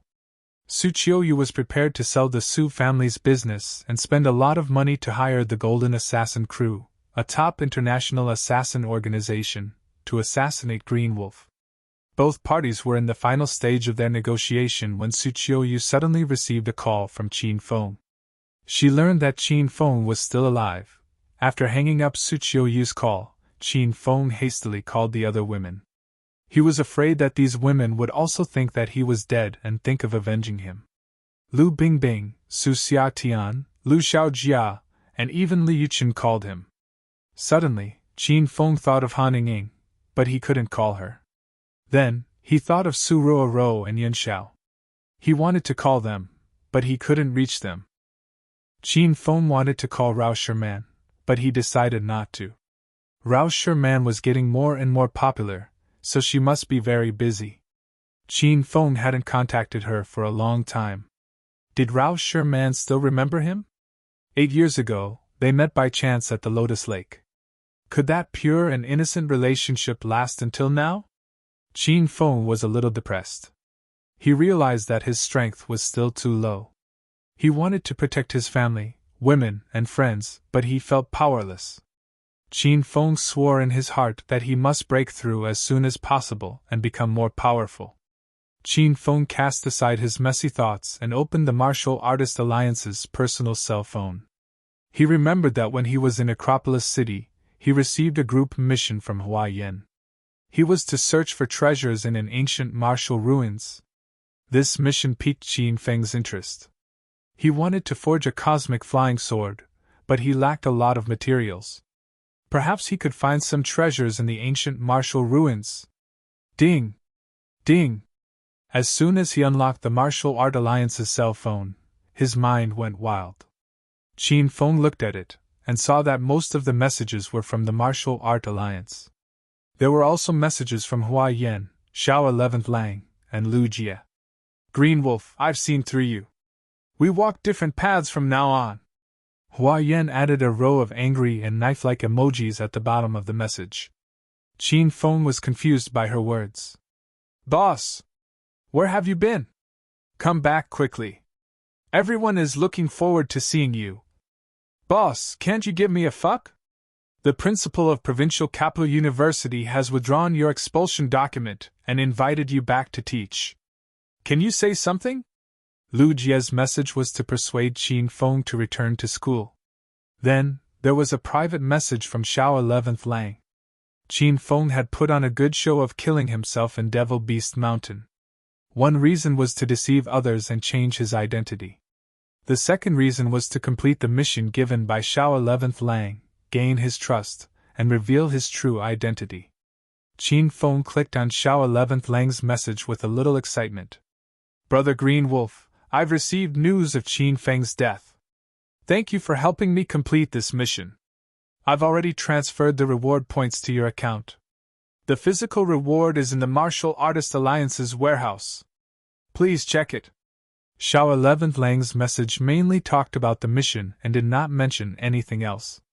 Qin Feng frowned slightly and replied to Xiao 11th Lang. Brother Xiao, you're too kind. I've been paid to do my job. Brother Xiao is generous. Green Wolf really wants to be friends with you. I wonder if you have time to come out for a drink? Qin Feng wanted to ask Xiao 11th Lang out so that he could reveal his true identity. 5 minutes after the message was sent, there was still no reply. Xiao 11th Lang's profile picture was gray. Qin Feng did not know if he was really offline or if he was invisible. Bored, Qin Feng clicked on the ancient martial ruins exploration mission. According to the mission time, the mission should have started by now. However, Qin Feng discovered that the mission was still in the Martial Artist Alliance's push list. Chapter 613. China was a big country, and there were many people who practiced ancient martial arts. However, there were not many martial artists who could reach stage 4 inner qi, and the number of martial artists who could reach stage 6 inner qi was less than half of them. Now that the ancient martial ruin exploration mission had changed its requirements, it required martial artists who were at least stage 6 inner qi to join. No wonder the mission hadn't started yet. The organizer wanted to recruit 10 people to form a team, but only 6 people had signed up. Qin Feng had signed up for this mission as a stage 4 inner qi disciple, but now that the requirements had changed, Qin Feng's registration was automatically cancelled by the Martial Art Alliance's client system. However, Qin Feng could see the information of the 6 people who had signed up, and Billowy Lady's name was among them. Hua Yan is participating too. She's only a stage 4 demon cultivator. How did she sign up? Qin Feng was surprised when he saw Hua Yan's member name. However, Qin Feng quickly understood. Before he left the provincial capital, Hua Yan refined a blood qi pill for Qin Feng, and the other half of the ingredients for the blood qi pill was given to Hua Yan as a reward. She must have refined another blood qi pill for him and consumed it to break through. However, Hua Yan had broken through from a stage 4 demon cultivator to a stage 6 demon cultivator in just half a month. Wasn't this speed a little too fast? Since Hua Yan had signed up, Qin Feng signed up as well. Qin Feng happened to be at stage 6 inner qi, so he met the requirements to sign up. After signing up, Qin Feng didn't pay attention to the mission because the mission didn't have a specific starting time. The organizer would contact the applicants when there were 10 people, so Qin Feng didn't need to pay attention to it anymore. After closing the mission list, Qin Feng realized that Xiao 11 Lang still hadn't replied to his message. Qin Feng didn't wait any longer. He changed his SIM card and inserted the Dragon Gate internal card. Then, he turned off his Martial Art Alliance phone and put it back in his pocket. Taking advantage of the night, he rushed to the provincial capital's Liang family. In the lobby of a mansion in the provincial capital's Liang family, Liang Yu sat on the sofa anxiously in his white pajamas. Beside him sat a man in his 50s. The man was dressed in black silk pajamas and looked noble and decent. His face was calm and steady, and there was a hint of dignity between his brows. The man was Liang Yu's father, the Liang family's eldest brother. "Dad, can you say something? This is a great opportunity. We have to grasp it." Liang Yu looked at his father anxiously as though he was waiting for his father to nod. Liang Xueping sipped his tea unhurriedly. His gaze remained fixed on the news on the television. Without even looking at Liang Yu, he said, "Did you forget what that strange old man from the Dongfang family said?" At the mention of this, Liang Yu immediately jumped up in anger and cursed. "That big idiot from the Dongfang family. The Liang family has never had any dealings with him. How does the woman I fancy have anything to do with him? Isn't the Dongfang family too lenient? Isn't it just China's Crimson Dragon? What's so great about it? Pa!" Liang Xueping slammed his palm on the coffee table, instantly shattering it. Liang Yu was so frightened that he immediately shut his mouth. He lowered his head and stood to the side like a child who had done something wrong. "Vile spawn, how can you speak such words so casually? If that strange old man hears about this, you'll be waiting to collect your corpse." Liang Yu's imposing manner was obviously much weaker, but he still grumbled unhappily. "Dad! Don't be angry. I wouldn't dare to speak such words outside. I'm only grumbling because we're in the family." "Humph. You think you're safe in the Liang family's villa? Those uncles of yours are always watching our every move. They can't wait for us to make some mistakes. Liang Shuiping snorted angrily. This was an important moment for the Liang family. The Liang family's old man, Liang Qitian, was getting old and was preparing to give up the position of family head. There was a rule in the Liang family that the position of family head was passed down through the generations. This meant that Liang Yu's father's generation didn't have the right to fight for the position of family head, so this good thing fell to Liang Yu's generation. In Liang Yu's generation, aside from Liang Yu, he had 2 cousins. Everyone was itching for the position of family head, and the open and veiled struggle was very intense. Liang Yu understood his father's meaning and immediately showed an attitude of admitting his mistake. Dad, I know I was wrong. I won't say these things again. Liang Shuiping nodded. He suddenly looked at Liang Yu and asked, You just said that the girl from Acropolis City's Zhao family took the initiative to be friends with you and wanted to marry you. Is that true? Liang Yu instantly became excited and nodded repeatedly. Yes, of course it's true. Dad, before the Dongfang family stopped me from being friends with Zhao Lingxian because they didn't want me to force her. But it's different now. The girl was attracted by my dissolute talent and took the initiative to be friends with me. The Dongfang family has no reason to interfere with this, right? If they interfere again, it's really inexcusable. Liang Shuiping analyzed the pros and cons of the matter. He actually agreed with his son's words. If the girl from the Zhao family took the initiative to be friends with Liang Yu, then Dongfang Ningguang had no reason to stop them.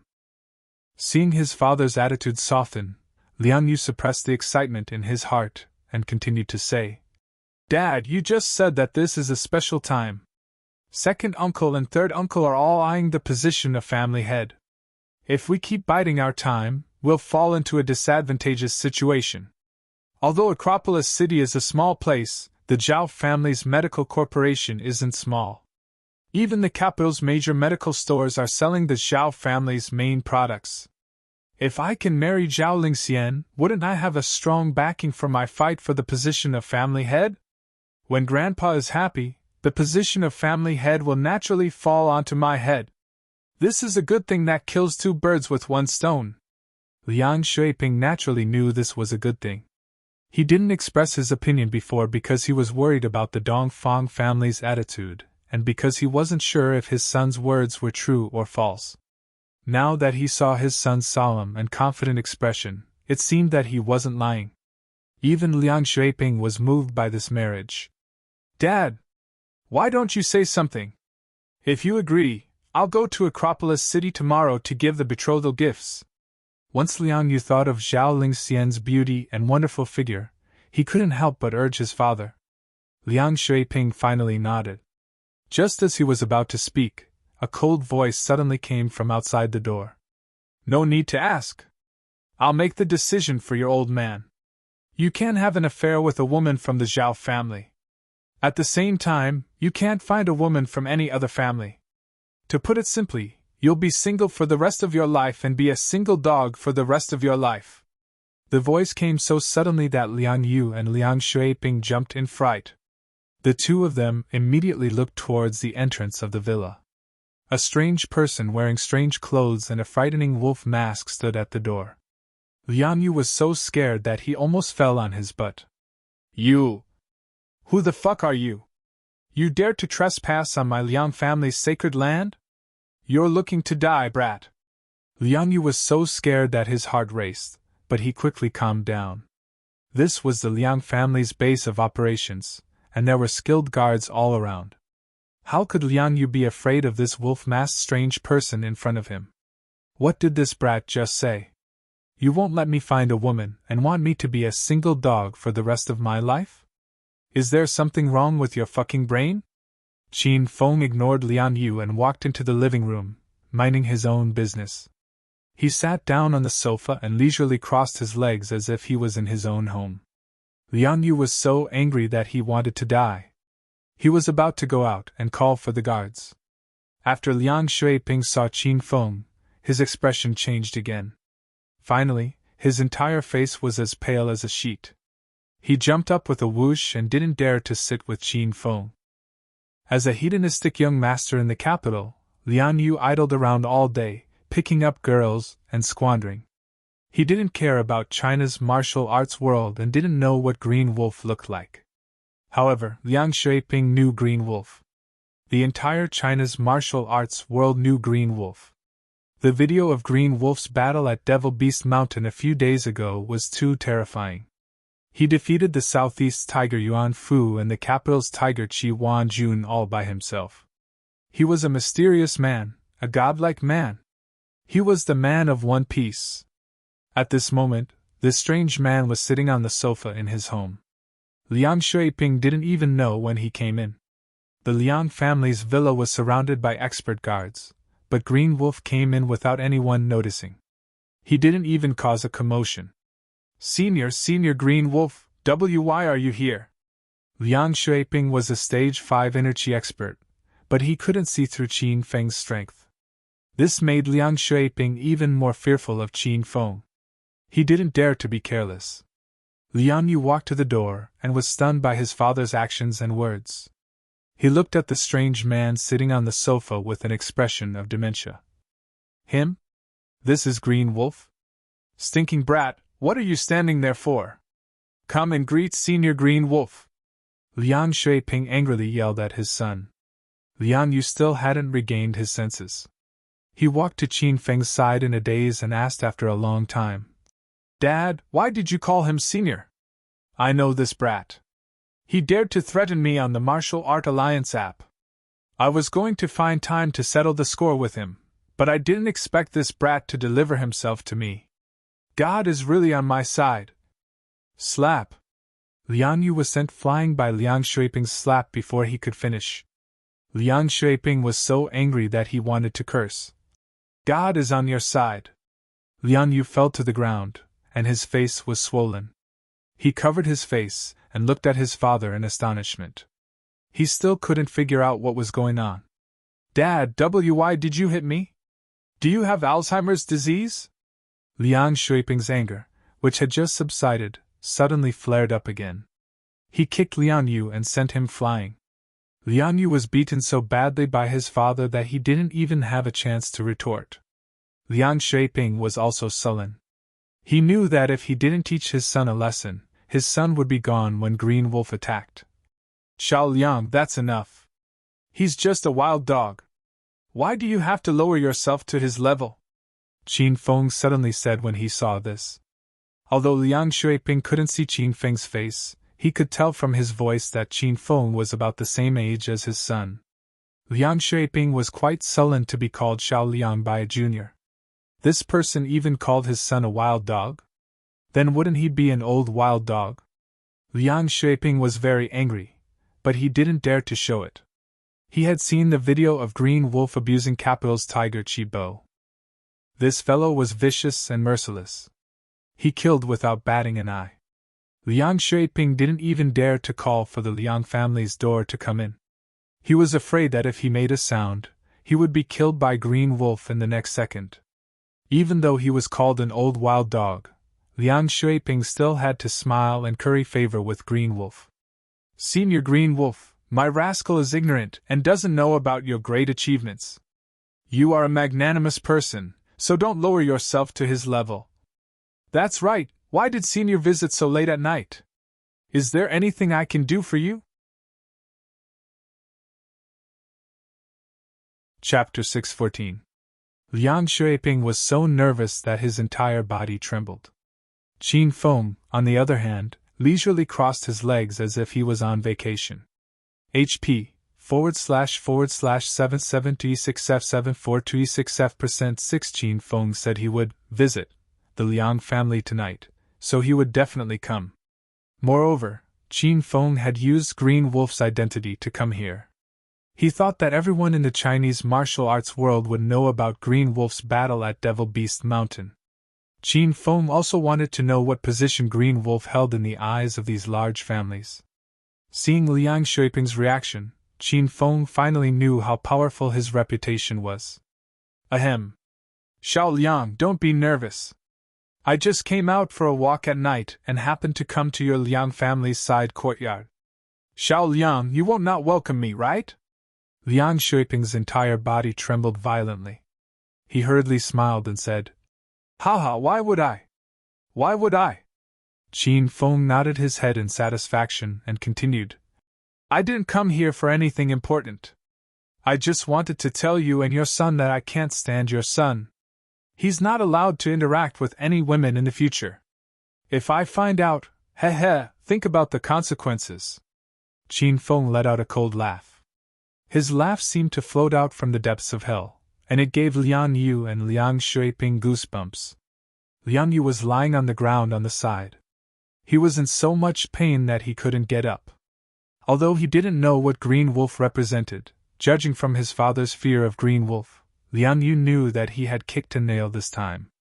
Green Wolf was obviously a big shot that couldn't be provoked. Liang Shuiping didn't think Green Wolf would be so ruthless. He directly forbade his son from touching women? Why did all the experts in the Chinese martial arts world have this kind of hobby? Did they like to restrict people from making friends? Rumble. Seeing that Liang Shuiping didn't speak, Qin Feng waved his hand. An intense fireball instantly fell to the ground and burned the shattered glass into ashes. Liang Shuiping and Liang Yu witnessed everything that happened in front of them. They even felt like they were dreaming. The destructive fire came ferociously and left quickly. If it weren't for the shattered glass on the coffee table disappearing, the two of them would have thought it was a dream. "Xiao Liang, I'm very busy." "What do you mean by not speaking? You don't agree?" Qin Feng's cold voice came just as the destructive fire disappeared. Liang Shuiping and Liang Yu broke out in cold sweat, as if they had just been drenched in a heavy rain. Agree, I of course agree. Senior Green Wolf is right. My son won't look for a woman in the future," Liang Shuiping stammered. He didn't even know how Green Wolf managed to summon a fireball. Could it be that Green Wolf was a demonic cultivator? After Liang Shuiping expressed his stance, he hurriedly looked at Liang Yu, who had fallen to the side in a daze, and roared, You stinking brat! Quick, tell me you're willing!" Liang Yu had long been scared out of his wits. He only snapped out of his daze after being yelled at by his father. He never expected Green Wolf to be so powerful. How did that fireball come out? Was this a magic trick? He even took away the shards of glass on the floor? "I am willing!" With no time to think, Liang Yu quickly agreed. Although he was extremely unwilling, Liang Yu had no other choice. He knew that if he didn't agree, he would be burned to ashes like those glass shards in the next second. Liang Shuiping and Liang Yu echoed each other. Qin Feng felt like he was at a wedding. "Are you willing?" "I'm willing." Qin Feng shook his head and came back to his senses. He nodded in satisfaction. He came here to establish his might and didn't plan on wiping out the Liang family.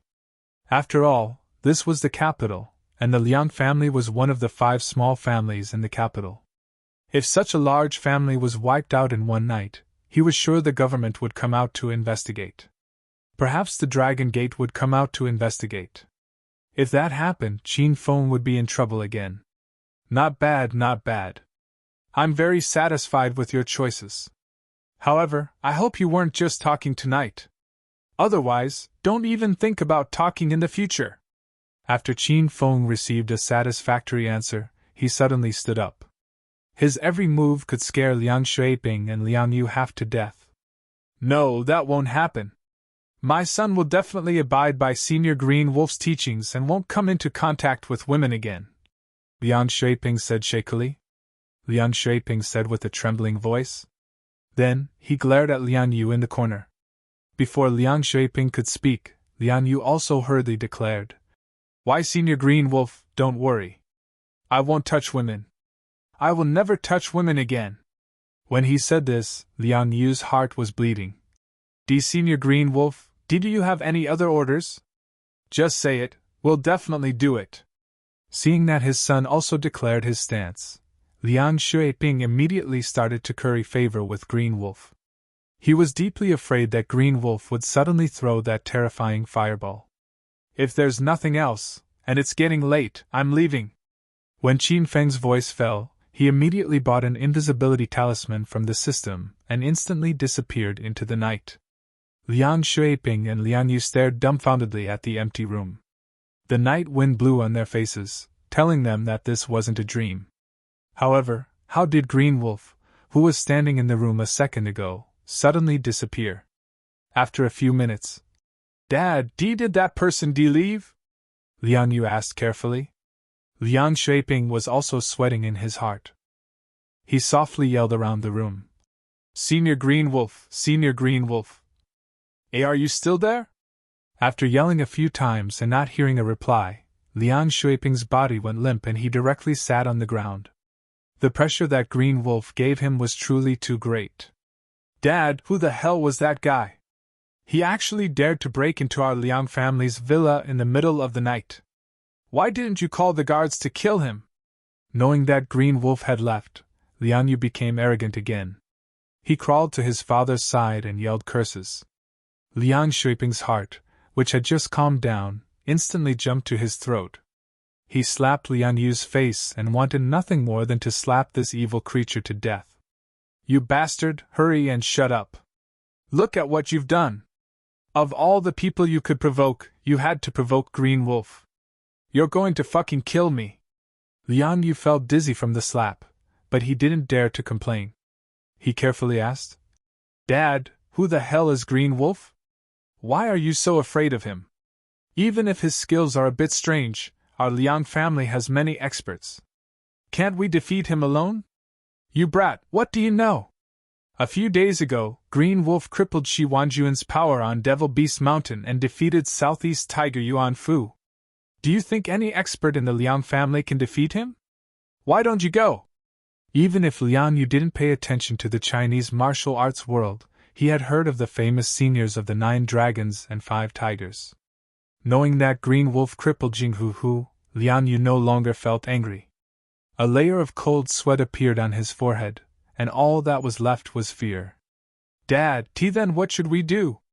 We won't suddenly die as soon as we leave the house, right? That won't happen. An expert like Green Wolf doesn't care about our little lives.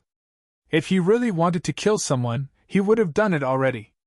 Didn't you see that he came and went without a trace? Even if he killed us, I'm afraid the Liang family's guards wouldn't know." Liang Shuiping sighed and continued, "How did you offend Green Wolf? Hurry and tell me."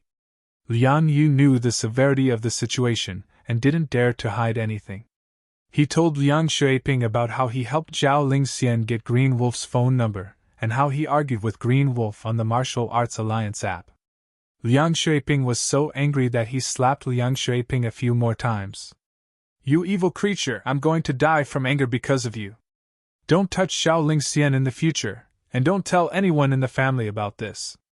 If the elder finds out that you offended Green Wolf, forget about being the head of the family. The elder might remove your name from the family tomorrow." Liang Yu didn't think the situation would be so serious. He nodded in fright and added, "Dad, then can I still touch women other than Zhao Lingxian?" Liang Shuiping almost slapped his son again. He huffed and yelled, "Only if you want to die." Ever since Qin Feng defeated Professor Mike, teacher Qiao Feng's name spread throughout the university. In the school forum, the topic index had already surpassed teacher Qin Feng. In the next few days of the exchange, the students from both sides didn't purposely compete in medicine or attack each other's culture and medical skills. The exchange between the two schools returned to its original nature and began to focus on the exchange of knowledge. Now, walking on the campus of the university, everyone was talking about Qiao Feng. There were Qiao Feng's diehard fans and a group of love-struck, brain-dead suitors everywhere. Aside from Qiao Feng, there was another hot topic these days. The Pretty Girl Group was going to hold a concert at the university. Have you guys heard? The Pretty Girl Group is going to hold a concert at the university tomorrow. I heard about it last night, and was so excited that I couldn't sleep well last night. A boy wearing thick glasses clenched his fists in excitement, and made a spoiled expression like a little girl throwing a tantrum. A few girls passing by saw this scene and almost vomited. They hurriedly sped up their steps and walked away. I heard. I was so excited last night that I couldn't sleep. I like Rao Sherman the most. She's cold and aloof. Only a woman like her is worthy of me. After the passing girls walked away, the boy's companion also clenched his fists and jumped up. His coarse, acne-filled face was red. I like Jean Cucumore. She's lively, cute, big-breasted, and brainless. I can still accept this kind of woman. Another boy's companion made a ruckus and looked like he was in heat. Xiao Lei was in low spirits recently. He walked past the three boys with a gloomy face. When he saw their expressions and actions, he staggered and almost fell. Did all the boys in this university forget to eat some brain-dead pills today? Xiao Lei's moral integrity was shattered along the way. Isn't that the teacher with smelly feet? Let's get away from him. Don't let him stink. That's right. I bought these new clothes today. I'm waiting for Sherman to come on a date with me tomorrow. I don't want to get stink from him. Stop it! Wait for me. I don't want to stay with that teacher with smelly feet. It's so embarrassing. Xiao Lei watched as the three coquettish boys ran away because they despised him. He was so angry that he almost fainted. I haven't despised you guys yet. Director Xiao Lei, over here! Xiao Lei was still fuming when a voice came from behind. Hey! It's Gao Tianyao. What's the matter? Xiao Lei quickly hid his displeasure when he saw Gao Tianyao. He didn't dare to offend Gao Tianyao as he was a disciple of one of the 5 small clans in the provincial capital. Director Xiao Lei, we're old friends. You don't have to be so courteous with me now that we're not in class. Gao Tianyao patted Xiao Lei's shoulder and laughed. When Qin Feng was still teaching at Provincial Capital University, Gao Tianyao and Xiao Lei loathed him because he was too famous and liked to tease Hua Yan, Chang Xian, and Xiao Shi. The two of them even formed an underground alliance. Xiao Lei even suggested Gao Tianyao to kidnap Qin Feng and force him to give up on his pursuit of Xiao Shi and Chang Xian. Xiao Lei even suggested that Gao Tianyao kidnap Qin Feng and force him to give up on Xiao Shi and Chang Xian. Both of them thought that Qin Feng must want his life, and Qin Feng's reputation would be ruined. However, before they could carry out their plan, Qin Feng was expelled from the university. Now that Qin Feng was gone and Xiao Feng, who was as annoying as him, came, Gao Tianyao looked for Xiao Lei again to form an alliance. Chapter 615. Since Mr. Gao Tianyao said so, I won't stand on ceremony with you. Xiao Lei could roughly guess Gao Tianyao's intention when he saw Gao Tianyao taking the initiative to talk to him. Gao Tianyao smiled and said, Director Xiao Lei, I've heard about what happened to you a few days ago. Don't be sad, I believe that Director Xiao Lei is very knowledgeable in Western medicine. You must have been going easy on those exchange students from St. Medical Institute. Otherwise, how could they have won against you? Xiao Lei had been sulking ever since he was humiliated by Willis and the others in class a few days ago. Whenever he walked on the campus of Provincial Capital University, the students who passed by would greet him warmly and call him Mr. Stinky Feet. Even Xiao Lei himself did not expect that he would become a celebrity in Provincial Capital University one day. The reason he became famous was because he picked his feet in class. Now that he heard Gao Tianyao's words of consolation and praise, Xiao Lei's gloomy mood was lifted immediately. It was as if he had found an alien companion. He held Gao Tianyao's hand tightly and said, Yes, you are right. I can only blame myself for being too shrewd and too high a level that none of the students in Provincial Capital University can understand me. I'm like the son of heaven who has fallen into the mortal world. I've tasted the loneliness and solitude that only the strongest can experience. I never thought that Mr. Gao Tianyao would be able to understand me. Your words have touched me. If I had displayed my true strength that day, those 5 exchange students would not have been able to defeat me. They are still young. What if they lost the medical competition and decided to commit suicide, hang themselves, or jump into the river? Have the others thought of these far-reaching problems? No. Sigh. I'm the only one who could think of that. Gao Tianyao had no idea where Xiao Lei's bragging had reached, but he could no longer bear it. However, in order to take revenge on Xiao Feng, Gao Tianyao put on an expression that said, "I understand you," and looked at Xiao Lei tenderly. It was rare for Xiao Lei to find a companion who liked to listen to his bragging. After a while, Xiao Lei's unhappiness from the past few days vanished into thin air, and he started to praise Gao Tianyao again. "Haha, student Gao Tianyao, I've also heard about your defeat in the medical competition of Class 1. I know that student Gao Tianyao has the same thoughts as I do. You deliberately let those exchange students win. As a disciple of a large family in the capital, you have been brought up strictly since you were young. You are a talent who is well versed in both the pen and the sword. Your medical skills are on par with mine. Not to mention those 5 exchange students, even their team leader, Professor Mike, can't compare to 1/10 of us. Don't you think so?" Gao Tianyao felt a surge of warmth in his heart. He was so touched that he almost cried. He realized that he did not waste his time listening to Xiao Lei's boasting. No, Xiao Lei did not know how to boast at all. Everything he said was true and penetrating. Ever since Xiao Feng stole Gao Tianyao's limelight and sent him flying with a kick, Gao Tianyao's mood had been as low as Xiao Lei's ever since. However, at this moment, Gao Tianyao's heart was filled with joy. He had finally found his soulmate. Yes. Director Xiao Lei is really far-sighted.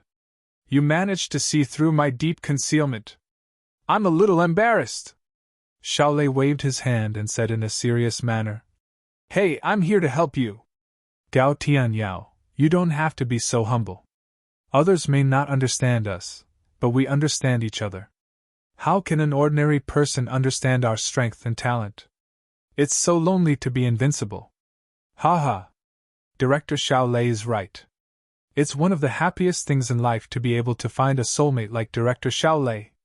Xiao Lei and Gao Tianyao praised each other for a while before Xiao Lei brought the topic back to the main topic. By the way, Gao Tianyao, is there anything I can help you with? Gao Tianyao finally remembered the purpose of his visit. He hastily said, "Director Xiao Lei, do you still remember the plan we made to deal with Qin Feng?" Xiao Lei had already guessed Gao Tianyao's purpose of coming here, and it seemed that he was right. "Of course, I remember. But hasn't that idiot Qin Feng been fired?" Xiao Lei feigned ignorance and waited for Gao Tianyao to spill the beans. "That idiot Qin Feng is gone, and now there's an even bigger idiot, Xiao Feng. This brat has only been here for 2 days, but he's even more eye-catching than Qin Feng. I heard that he's interested in Xiao Shi and Chang Xian, and he even flirts with them during and after class." Gao Tianyao liked Xiao Shi, and Xiao Lei liked Chang Xian. Xiao Feng flirted with the 2 beauties, and it made Xiao Lei and Gao Tianyao very unhappy. Humph. That idiot Xiao Feng has been an eyesore for a long time. Do you want us to use the same plan on Xiao Feng? Xiao Lei looked at Gao Tianyao and asked. Director Xiao Lei, you're really smart. I didn't even say anything, but you already figured it out. What do you think? Are you going to do it or not? How could Xiao Lei not do it? He hated Xiao Feng to the core, and he couldn't wait to get rid of this bastard. Of course I'm going to do it. When are we going to do it? After Xiao Lei agreed to it, Gao Tianyao's eyes lit up. He whispered in Xiao Lei's ear for a while. Xiao Lei chuckled from time to time and clapped his hands. Haha. Great. Let's do it. Xiao Feng's reputation is going to be tarnished to the bottom of the drain. After Gao Tianyao and Xiao Lei discussed the plan, they divided the work and went back to work. Xiao Lei returned to the medical college's class 1. The first and second period of the morning were his Western medicine class. Xiao Lei didn't dare to sit in class anymore. Every time he sat down, the students would say that he was picking his feet. However, Xiao Lei's teaching skills were too poor. He had to follow the textbook in class, and the students were used to it. Moreover, with Xiao Feng around, none of them liked the Western medicine class. The atmosphere in the class was lifeless. Some were playing with their phones, sleeping, and some were flirting with girls. The two classes felt as long as 2 centuries. Xiao Lei would look at his watch from time to time as if he was waiting for an opportunity. 5 minutes before the end of the class, Xiao Lei suddenly put down the textbook in his hand and looked at Qiao Shi, who was sitting below the podium. Ahem. Qiao Shi, can I trouble you to go to the office on my behalf? I've left the homework on my desk. Sorry for troubling you, Qiao Shi. Xiao Lei had been in class for the past 2 periods, and no one had paid any attention to him. At this moment, everyone raised their heads and glared at him. Who do you think you are? You want to trouble our goddess Shi to run errands for you? Are you looking for a beating? What the fuck? What did that stink-footed guy just say? Asking goddess Shi to carry his things for him? Don't tell me this guy's brain is damaged by the smell? Stop assigning homework. We won't do it even if you do. Ever since Xiao Lei had fawned over the exchange student from the Saint Secondary Medical Institute, and claimed that Chinese medicine was inferior to Western medicine, the students of the medical institute had turned their backs on him. It was already very kind of them to allow him to stand here and attend class in peace. Xiao Lei didn't expect that his casual remark would cause such a huge rejection. He was so angry that his lungs were about to explode. However, he had to get Qiao Shi out of the classroom. Otherwise, he and Gao Tianyao would not be able to carry out their plan. The students in the class were still cursing Xiao Lei. Xiao Lei suppressed his anger and tried to persuade Qiao Shi, but before he could open his mouth, Qiao Shi, who was sitting by the window under the sunlight, suddenly stood up. She said nothing and quietly walked out of the classroom. Goddess Shi, don't go. I'll go for you if you want to. Sigh. Goddess Shi is too kind. I fell in love with her unknowingly. What should I do? But I already have Rao Sherman. What should I do? Qiao Shi quietly left the classroom. The class was in an uproar again. Xiao Lei couldn't hear the students' discussion anymore. He watched Qiao Shi walk out of the classroom with a smirk on his face. Not long after Qiao Shi left the classroom, a scream rang out. The boys in the class immediately rushed out of the classroom because it was Qiao Shi's voice. More than 30 boys from the first class surrounded the empty space outside the classroom in a breath's time. The woman who had restrained Qiao Shi was shocked. The class was not over yet, was it? The one who kidnapped Qiao Shi was a woman with average looks. She was tall and sexy, but her body was curvaceous. The woman held a sharp dagger in her hand and pressed it against Qiao Shi's neck. Hey! What do you want, woman? Let go of our goddess Shi. Do you want to kidnap a hostage? Just let go of Shi and kidnap me. A few boys licked their lips as they stared at the woman's voluptuous breasts. The woman didn't say a word. Her hand that was holding the dagger was trembling. Apparently, she was frightened by the fanatical boys. The woman was a gangster hired by Gao Tianyao. The reason why he hired a woman to kidnap Qiao Shi was because he was interested in her. How could he allow a man to touch her body? The boys from the first class ran out of the classroom for a while. The girls and Xiao Lei finally came to their senses and followed them. More than 50 students from the first class surrounded Qiao Shi and the woman. The students were stunned by the scene in front of them. How could there be a kidnapping on campus?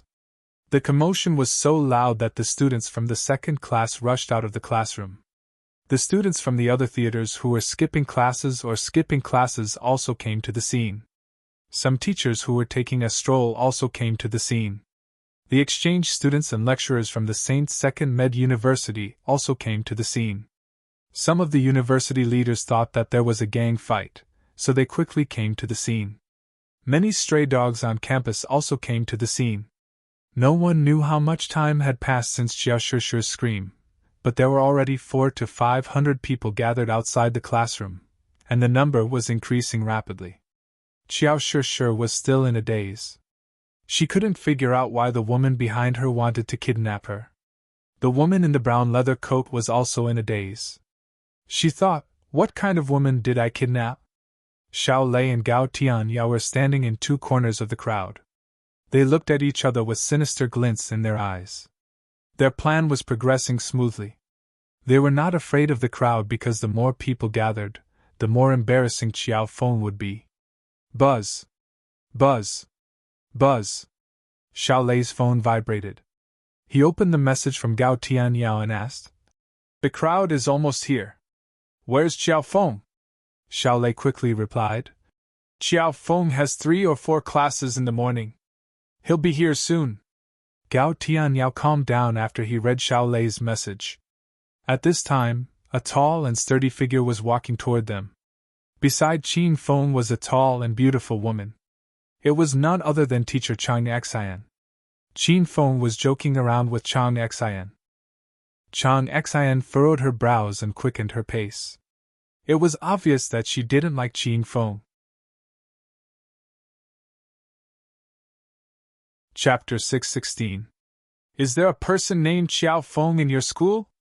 Hurry up and tell that heartless man to come out. The woman in the leather jacket who kidnapped Xiao Shishir finally spoke. Her words startled everyone.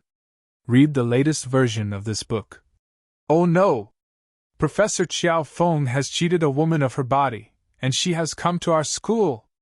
What should we do? Will Professor Xiao Feng be expelled? How could Professor Xiao Feng do this? That woman is too ugly. Why didn't he ask her out on a date? He's here. Professor Xiao Feng is here. Qin Feng bumped into Chang Xian as soon as he arrived at the entrance of the medical college. Qin Feng pestered Chang Xian and started chatting with her. When they reached the entrance of the medical college, Qin Feng heard some students calling his name. Then, over 300 students, teachers, and a dozen stray dogs shifted their gazes to Qin Feng.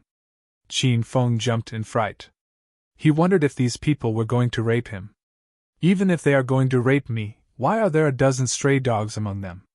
Before Qin Feng could open his mouth to ask, he heard a student yelling, "Professor Xiao Feng, run! Teacher Xiao Feng, run! Your lover is here!" Qin Feng's mouth twitched, and he almost burned the yelling student with a fireball. The woman's gaze fell on Qin Feng. Gao Tianyao had sent her Xiao Feng's photo, so she recognized him at first glance. She cried out in pain, "Xiao Feng, you heartless man! I've been treating you wholeheartedly, buying you clothes and paying your credit card every month. I was wondering why you spent so much money every month. It turns out that you've kept a little vixen in the school. Xiao Feng, how can you face us? I'm telling you, I'm pregnant with your flesh and blood." The students were stunned. They had only guessed that Professor Xiao Feng's lover was here to make trouble, but they didn't expect it to be true. How could Professor Xiao Feng be so careless? He should have used a condom. Chang Xian, who stood beside Qin Feng, was also stunned. She hastily took 3 steps back and kept a safe distance from Qin Feng. Chang Xian crossed her arms in front of her chest and glared at Qin Feng angrily. She did not expect him to be such a scumbag. Of course, the person who was most shocked was Qin Feng himself. He looked at the woman in the brown leather jacket who kidnapped Xiao Shishir. He didn't even want to comment on her appearance. Although her body was hot, it couldn't compare to Lu Bingbing and Han Ying. Moreover, her temperament was far superior to Su Qiuyu, Zhao Lingxian, and Lin Bei. As a hedonistic young master, Qin Feng always had very high standards for women. He really couldn't understand how this ugly woman had the nerve to frame him. You can slander my reputation, but you can't slander my aesthetic standards. Brat, don't move. Before Qin Feng could regain his senses, a black shadow suddenly appeared behind him. It was a man with a long scar on his face. He held a gun in his hand, and the pitch-black muzzle was pressed against the back of Qin Feng's head. Chang Xian was startled and fell to the ground. This was the first time in her life that she had seen a kidnapping in real life. Moreover, the kidnapper was armed with a gun. The scar-faced man glanced at Chang Xian, who was lying on the ground. He couldn't help but glance at Chang Xian's slender, silky legs. She was indeed a top-grade beauty. However, the scar-faced man quickly regained his senses and pointed the gun at Qin Feng. He was here to complete a mission. Brat! How dare you steal the woman I like? I'm here to take your life today. Whoosh! Cries of surprise rang out from the surroundings. Everyone had yet to recover from the shock of teacher Xiao Feng making a woman pregnant outside. Why the fuck did he make another one? Other women's husbands had come to the school. Who are you? Why are you pointing a gun at my man? Let him go! The woman in the leather jacket glared at the scar-faced man. The scar-faced man's face darkened. He glared at the woman in the leather jacket and said, Who the hell are you? You said he's your man? Xiao Feng is my man, and I have his flesh and blood in my stomach. Although he's a shameless playboy, you can't hurt him. I'm the only one who can bully him in this world. The woman in the leather jacket's acting skills were superb. Even the students who had yet to enter society were touched by her words. The scar-faced man sneered. Hee hee! What a coincidence. The woman you kidnapped is my goddess. I'm here to cause trouble for this brat because he tried to seduce my goddess. After understanding the intentions of the knife-scarred man and the leather-clothed woman, everyone was stunned. Was this a movie set for a four-sided relationship? Qin Feng was analyzing the situation while the two men were talking. He could sense that the scar-faced man was not an ordinary person. His body was pulsing with inner qi. He was a stage 2 inner qi martial artist. When the scar-faced man tried to kidnap Qin Feng sensed it and easily dodged it. He then sent the scar-faced man flying with a palm strike. However, Qin Feng didn't do that because Xiao Shishir was still in the woman's hands. He was afraid that something bad would happen to Xiao Shishir, so he was willing to have a gun pointed at his head. Qin Feng was sure that he didn't know the scar-faced man or the woman in the leather jacket. They seemed to be in cahoots, so someone must have hired them to put on a show. Qin Feng saw through the scar-faced man's strength. A stage 2 inner qi martial artist was nothing in the martial arts world, but in front of ordinary people, a stage 2 inner qi martial artist was the best of the best. If the scar-faced man really was Xiao Shishir's secret admirer and kidnapped Qin Feng, then he didn't need a gun. In his eyes, Xiao Feng was an ordinary person, and the scar-faced man could kill him with a palm strike. The situation was too sudden, and there were many loopholes in the plan. Qin Feng didn't dare to act blindly without thinking, so he continued to observe the situation. The scar-faced man and the woman in the leather jacket fought for a while, but neither side was willing to let Xiao Shishir go. The scar-faced man suddenly sneered. Girl, I respect that you are also a person who is infatuated with love, and as loyal as your big brother. Let me give you an idea. Let's not make a choice, and let this playboy of yours decide. Let's see what he chooses. The woman in the leather jacket hesitated for a while, then clenched her teeth and yelled. Fine, I'll listen to you this once.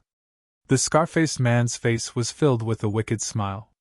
After acting for a long time, he had finally entered the most exciting part. Brat, I'll give you a chance to live. Now choose.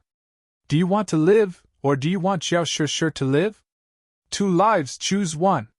The scar-faced man increased the force of the gun in his hand and pressed it against the back of Qin Feng's head. The atmosphere suddenly became tense.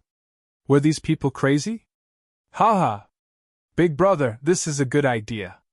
This way of playing is really exciting. The woman in the leather jacket also laughed crazily. Some of the students, teachers, and leaders realized that this wasn't a joke.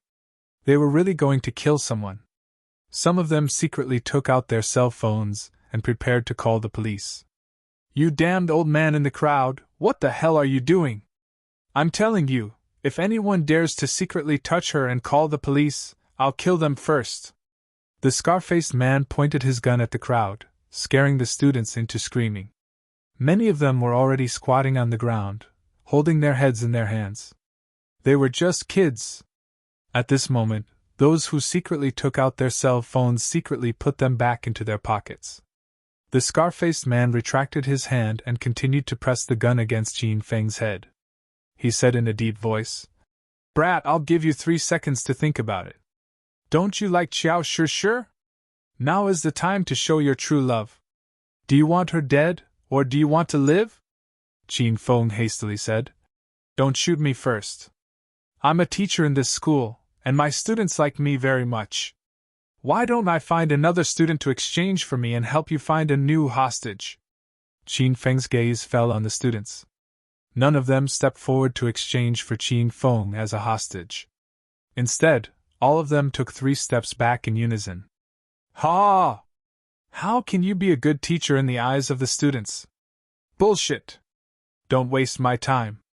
If you don't make a decision in 3 seconds, I'll shoot you. The scar-faced man was amused by the students' behavior, so he increased the strength of his gun. In the crowd, Xiao Lei and Gao Tianyao were so agitated that they almost screamed out loud. This was the trap they had set up for Qiao Feng. They believed that Qiao Feng would choose to live on his own, and if that happened, Qiao Feng's reputation would be ruined. 3. The scar-faced man began to count. The entire gymnasium was dead silent. Only the sound of the wind and the scar-faced man's hellish voice could be heard. 2. Xiao Shishir began to struggle with all her might. Without her ability to sense all things, she was just a weak little girl. Xiao Shishir couldn't use her summoning ability in school. She was afraid that she would scare the students and teachers. Moreover, the scar-faced man was holding a gun. Even if Xiao Shishir summoned a dozen stray dogs to bite the scar-faced man, she might not be able to save Teacher Qiao Feng. Teacher Qiao Feng, please let me die. You know I'm tired of living. Xiao Shishir's ethereal voice drifted into everyone's ears. Tears welled up in the eyes of many students. Xiao Shishir had no friends and lived her life alone. It was not easy for her to get to know Qiao Feng, a man who could understand her, sense her summoning ability, and even enter the realm of creation. Xiao Shishir gradually treated Qiao Feng as a friend, the only friend she had in her life. Xiao Shishir's friend even bought a complete set of home appliances for her. He knew that Xiao Shishir was wearing too little, so he bought her all kinds of warm and beautiful cotton-padded clothes. Xiao Shishir didn't want to see Qiao Feng die because of her. 1.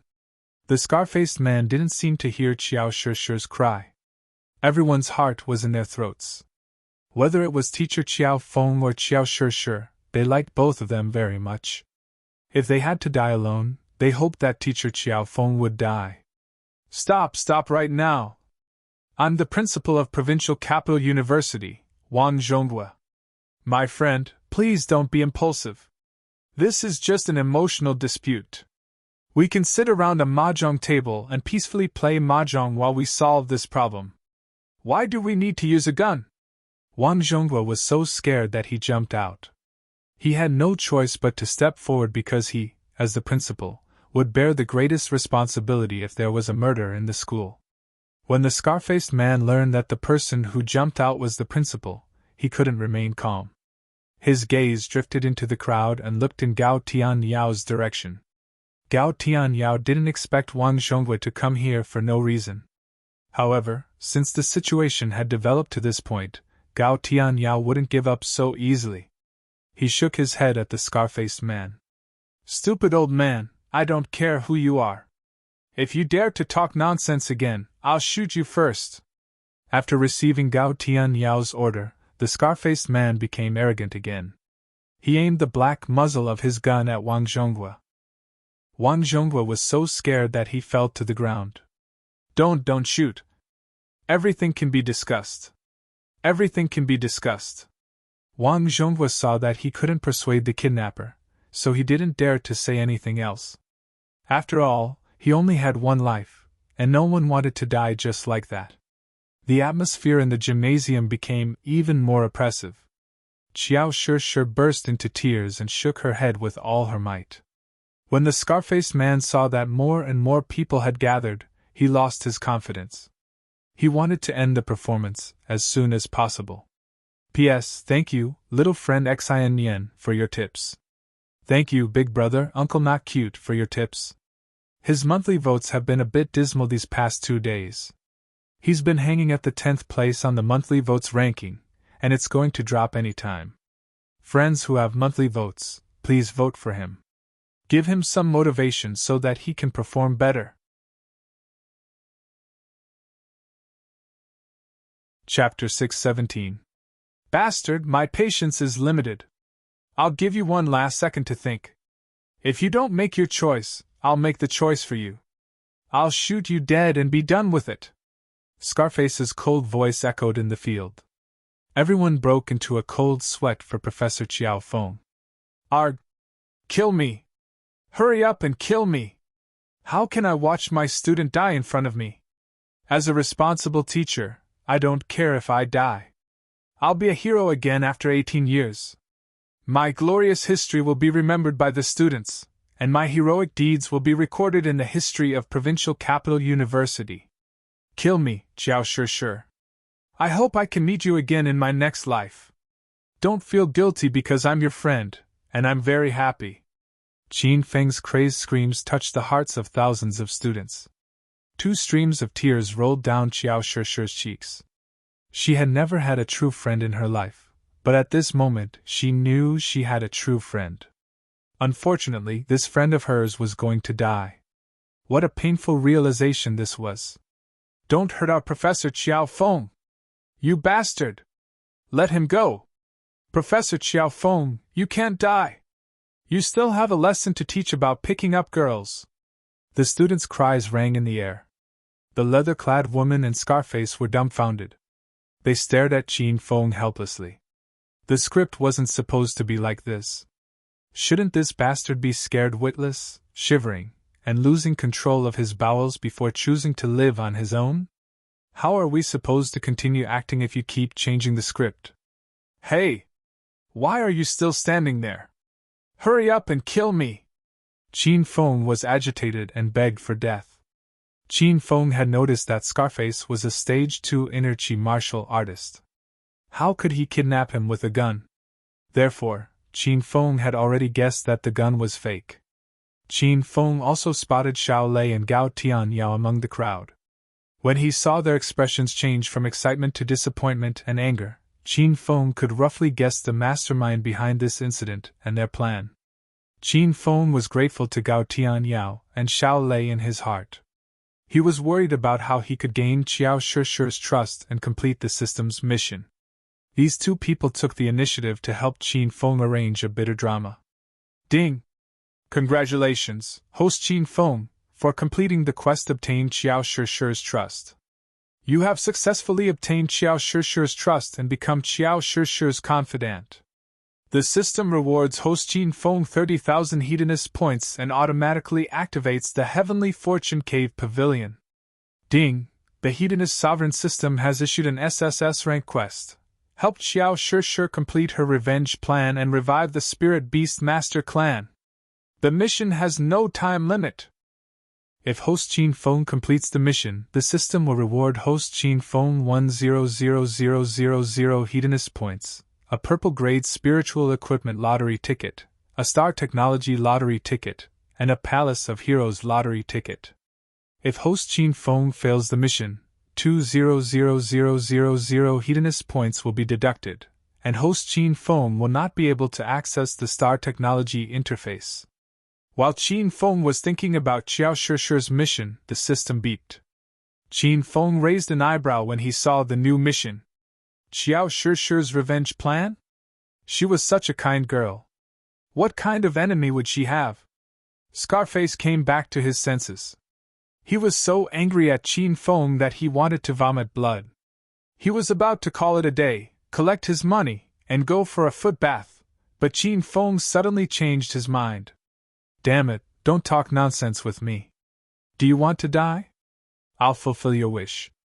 Have you thought it through? Scarface angrily gripped his gun and placed his index finger on the trigger. Everyone sucked in a breath of cold air. They might not be able to see the panting teacher Chiao Feng again in the next second. Why are you so long-winded? If you want to kill me, be more straightforward. Don't tell me you don't know how to use a gun. Do you want me to teach you? Or could it be that your pistol is fake? Are you teasing us here? Qin Feng roared. Shoot him. Scarface's heart skipped a beat. He had a bad feeling that the gun in his hand was a fake. Did Xiao Feng see through it? According to the script Gao Tianyao gave to Scarface and the leather-clad woman, Xiao Feng would choose to live. But now, Xiao Feng was begging for death. Scarface was stumped. Don't shoot. I am willing to replace Xiao Feng as the hostage. Just when everyone was at a loss, the blonde Prince William stood up and slowly walked toward Scarface. Scarface was stunned. He didn't think there would be a student willing to die for Xiao Feng. Could this foreign student be Xiao Feng's boyfriend? Hey! Don't come over. Stop right there. Scarface became nervous and shouted at Prince William with a Shamshi accent mixed with Mandarin. But Prince William didn't stop. He looked at Qin Feng in confusion and asked, "What did Xiao Feng say?" Qin Feng smiled and said, "Prince William, come over here.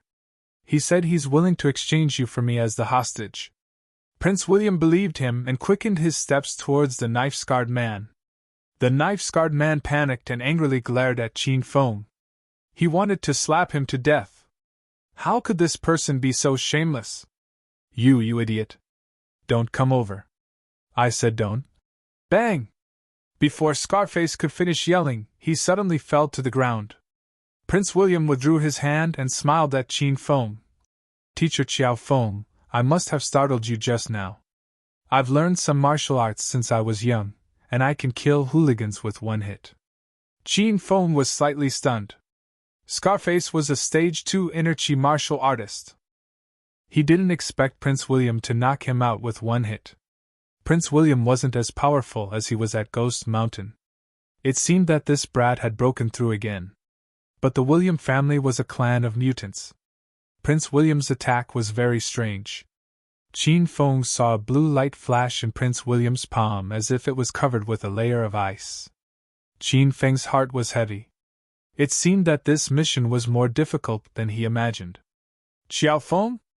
Are you okay? Prince William waved his hand in front of Qin Feng when Qin Feng didn't speak. Qin Feng quickly came to his senses. Oh. I'm just a little shocked. I haven't recovered yet. Qin Feng pretended to be scared and patted his chest. Prince William said a lot of comforting words to Qin Feng. Qin Feng was confused. Don't tell me this guy really fell for me? Fuck! You bastard! How dare you kidnap our Xiao Feng? You're asking for a beating. I've always disliked you. If you kidnap Xiao Feng for another second, I'll fight you to the death. Yes. If Prince William didn't make a move just now, I'll make a move. Scarface fell to the ground. The gun in his hand had fallen a few meters away and was no longer dangerous. The students who hadn't even dared to let out a fart all rushed forward, surrounding the unconscious Scarface and stomping on him violently, causing him to wake up. College students were an impulsive bunch. When they were impulsive, they acted as if they were on steroids. The scene had turned into a frenzy, and the stray dogs were barking in fear. The teachers and school leaders wiped the cold sweat off their foreheads. They thought to themselves that they shouldn't scare these kids with graduation credits. They had to treat them better. Xiao Lei and Gao Tianyao were dumbfounded when they saw the scene. They didn't expect their meticulous plan to end up like this. The woman in leather had witnessed the madness of college students. She was so scared that she dropped her dagger and ran for her life. She didn't even ask Gao Tianyao for his appearance fee. Xiao Feng, are you okay? Qin Feng looked at the students beating up Xiao Shishir, but he didn't stop them. Xiao Shishir suddenly ran to Qin Feng, grabbed his arm, and started checking his body. As the prettiest girl in the medical college, Xiao Shishir's every move touched the hearts of thousands of students. When they saw the pure goddess in everyone's heart sticking to Xiao Feng with a concerned and shy expression on her face, they felt as if their hearts had been hollowed out. Another innocent girl had fallen into the devil's claws. Sure, I'm fine. Are you okay? That bastard tried to kidnap you with a dagger. I'm so angry! Qin Feng put on a concerned and angry expression. His big hand had already reached for Xiao Shishir's neck. Xiao Shishir's skin was as white as snow. It was smooth and soft like a freshly peeled egg. Xiao Shishir only regained her senses after Qin Feng had touched her neck once. She was so scared that she took a step back. Xiao Feng, I'm fine. Don't worry. Xiao Shushu was so nervous that her little heart was beating wildly. This was the first time a boy touched her neck. In the next second, a trace of disappointment flashed across Xiao Shushu's beautiful eyes. She suddenly remembered that Xiao Feng wasn't the first man to touch her. That hateful Qin Feng was the first. Suddenly, Xiao Shushu hated Qin Feng because she felt that she had fallen in love with Xiao Feng. Ahem! Don't be nervous, Shushu. I'm just concerned about your safety. I don't have any ulterior motives. Qin Feng had just gained Xiao Shushu's trust, so he didn't want her to label him as a pervert so soon. Xiao Shushu's pretty face blushed. There was still a trace of melancholy in her eyes. She nodded and said softly, Professor Xiao Feng, I'm a little tired. I'll take a leave of absence from your class. I'll go back and rest now. Xiao Shushu left without hesitation. Her frail figure was like a fairy that had fallen into the mortal world, lonely and desolate. Qin Feng was fascinated by Xiao Shushu's retreating figure. This girl's mood was unpredictable. Even Qin Feng couldn't figure out what she was thinking. While Qin Feng and Xiao Shushu were flirting, the students of Provincial Capital University had tortured Scarface to the point that he was covered in cuts and bruises. When Qin Feng looked at the ground again, he was so shocked that he almost jumped up. What's going on with the dozen or so stray dogs hugging Scarface's body? Scarface was beaten awake from unconsciousness, then beaten back into unconsciousness. Qin Feng originally wanted to kick him a few more times. Who asked you to fucking point a gun at his head? However, when he saw Scarface's bloody body, Qin Feng didn't have the heart to do so. The leather-clad woman didn't manage to escape. She was dragged back by the dozens of female students. It was Qin Feng's first time witnessing a fight between girls. The scene was even crueler than Scarface's. He could only hear the screams of the female students as they tore at the leather-clad woman's body. Bitch, how dare you frame our Professor Xiao Feng? Look at your face. Are you insulting Professor Xiao Feng's taste? I'll crush your nipple. Qin Feng was scared away by the screams of the female students, and so were the male students. Gao Tianyao and Xiao Lei were nowhere to be found. The teachers and university leaders shook their heads and sighed. Most of them left as well. Wang Zhonghua and some university leaders stayed behind. They had already called the police and were waiting for the police to arrive to hand over the matter. Because of this sudden farce, Wang Zhonghua had Qin Feng cancel the next 2 classes and arranged for counselors to escort the frightened students back to their dorms to rest. Professor Xiao Feng, wait for me! Qin Feng didn't have any classes and was about to return to Yan Wu Shuang's villa when he heard Prince William's voice.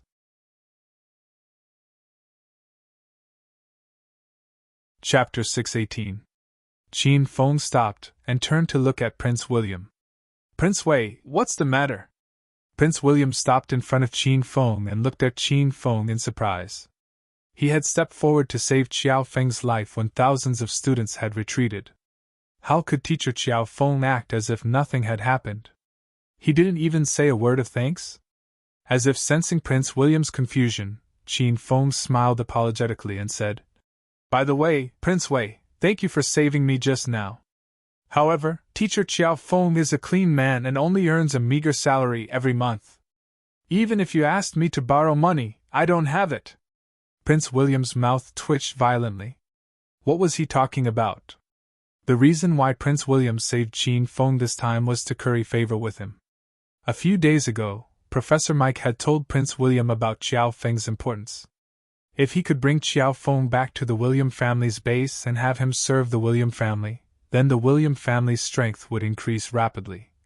Teacher Xiao Feng, you must have misunderstood me. I'm not asking you to borrow money. I want to treat you to a meal. Do you have time? Prince William was very gentlemanly. In addition, he was tall and burly, and he had the aura of a prince. If these words were said to a girl, that girl would probably faint from joy. Qin Feng's expression didn't change at all. He was even a little confused. Qin Feng appeared as Xiao Feng and didn't have much of a relationship with Prince William. Prince William had saved him and taken the initiative to treat him to a meal. Qin Feng's hair stood on end. Don't tell me he wants to sleep with me? No, don't tell me this guy knows I'm Qin Feng? No matter which guess it was, Qin Feng felt a bit uneasy. However, on the surface, he said calmly, Student Prince Wei, you just saved my teacher's life. Logically speaking, I should be the one treating you to a meal. Why are you so polite to me? We didn't know each other before, right? Qin Feng asked Prince William tentatively. Prince William laughed awkwardly. Ha ha! Speaking of which, I'm not afraid of Teacher Qiao Feng laughing at me. Although we didn't know each other before, the other students at Provincial Capital University seemed to reject me. Only Teacher Qiao Feng was friendly and took care of me. I've just arrived and will be staying here for a few years, so I want to have a good relationship with Teacher Qiao Feng. I hope Teacher Qiao Feng can give me some pointers in the future. Qin Feng heaved a sigh of relief. As for why the students of Provincial Capital University hated Prince William, Qin Feng pretended not to know anything. So that's how it is. I believe that if you stay in school for a long time, your classmates will slowly get to know you and like you. As your teacher, I will take care of you. You don't have to worry about that. Qin Feng patted Prince William's shoulder as if he was a teacher. Prince William was touched and nodded. Thank you, Teacher Qiao Feng. I heard that 3 or 4 classes have been cancelled. Why don't I treat you to a cup of coffee now? Prince William wanted to rope in Qiao Feng. He had some secrets that he wanted to tell Qiao Feng in a quiet place. This big field was obviously not a good place to talk. Qin Feng used the identity of a teacher to infiltrate Provincial Capital University in order to investigate the William family. Prince William was definitely one of the members sent by the William family, and Qin Feng wanted to get close to him. Hee hee! Alright, let's find a place to sit. Qin Feng agreed. Prince William was excited and was about to leave with Qin Feng when Wang Zhonghua ran over. Teacher Qiao Feng, are you going to leave now? Principal Wang, Prince Wei saved my life just now. I want to treat him to a cup of coffee, Qin Feng said to Wang Zhonghua with a smile. Is that so? But the police will be here soon. Qiao Shi has already left, and you are the other victim. Do you want to stay behind to give a statement? Wang Zhonghua looked at Qin Feng awkwardly. Qin Feng's priority was to investigate the William family. He didn't have the time to give a statement. He put on an impatient expression and said, Principal Wang, can you find any student to pretend to be the victim and let them say a few words? I'm leaving with Prince Wei. Qin Feng left without any hesitation. Wang Zhonghua shouted at Qin Feng a few times, but it was useless. Wang Zhonghua was so angry that he blew his beard and glared at Qin Feng. However, he couldn't do anything to Qiao Feng. Who asked Qiao Feng to be the school's most popular teacher? Many schools had begun to secretly pay a high price to poach Qiao Feng. Principal Wang didn't dare to offend this great Buddha. Qin Feng walked halfway, then turned around and ran back. Both Prince William and Wang Zhonghua were puzzled. Teacher Qiao Feng, if you have something to do, go do it. I'll help you deal with the police. Wang Zhonghua's cold expression immediately blossomed like a flower, and he looked at Qin Feng with a smile. Qin Feng's impatient expression also disappeared. His eyes sparkled as he stared fixedly at the policewoman who was walking over. The policewoman wore a neat and tidy police uniform. Her long hair was braided at the back of her head. She was tall and slender, and she looked valiant and formidable. She had already attracted many students' attention. Haha, what are you saying, Principal Wang? I was the victim just now, so of course I have to personally come out and cooperate with the police investigation. How could I trouble Principal Wang to help me deal with the aftermath? Wang Zhonghua didn't know what to say. Qin Feng went from east to west, then to west. He didn't know which sentence was true. At this time, the valiant and formidable policewoman arrived at Wang Zhonghua's side. Her beautiful brows were slightly raised, and her voice was cold but pleasing to the ear. Excuse me, are you Provincial Capital University's Principal Wang? Seeing the policewoman, Wang Zhonghua's eyes lit up. This woman was beautiful, tall, and had a good figure. She also exuded an air of righteousness. She was truly a rare beauty. I am. I was the one who reported the case in front. 2 criminals broke into the school and almost hurt one of our teachers and one of our students. Wang Zhonghui gave a brief account of what happened. The 2 subordinates behind the policewoman were using pens to make simple notes. Did the 2 criminals escape? Are the student and teacher who were kidnapped okay? The policewoman inquired. The criminals didn't escape. They were captured by our university's heroic students. The student who was injured was frightened and has been sent home to rest. The teacher who was injured is also fine. He's the teacher beside me. He's our medical college's gold medal lecturer. Even at this time, Wang Zhonghui didn't forget to praise Qiao Feng. Qin Feng ignored Wang Zhonghui. Ever since the policewoman appeared, Qin Feng's gaze fell on her and couldn't move away. Lu Bingbing's line of sight shifted and fell on Qin Feng. Coincidentally, their eyes met. Is this the gold medal lecturer you were talking about? Lu Bingbing's voice was ice-cold. A frosty expression appeared on her face because the way Qin Feng looked at her made Lu Bingbing very unhappy. It was as if he wanted to see through her clothes. Wang Zhonghui glanced at Qin Feng and jumped in fright. Qin Feng's eyeballs wished he could stick onto Lu Bingbing's body. He even had a vulgar expression like a pig head. Wang Zhonghui admitted that the policewoman in front of him was very beautiful and exquisite. But you can't express it so bluntly, can you? It's said that Professor Qiao Feng is the school's expert in picking up girls, but it doesn't seem like it. Ahem. Professor Qiao Feng! Professor Qiao Feng! Wang Zhonghui hastily poked Qin Feng twice. Qin Feng recovered with great difficulty. He actually met Lu Bingbing. If there was no one around, Qin Feng would definitely go up and give her a bear hug and grope everywhere. Ha ha! Hello? I'm Qiao Feng, a teacher at Provincial Capital University. I'm also the victim who was kidnapped just now. It's my honor to meet such a beautiful policewoman. I was frightened just now and I'm very scared now. Can I hug the beautiful policewoman to comfort me? Qin Feng pretended to shiver in fear and reached out to hug Lu Bingbing. Lu Bingbing was so angry that she hastily retreated. She wished she could send Qin Feng flying with a kick. Wang Zhonghui was so shocked that his eyes almost fell out.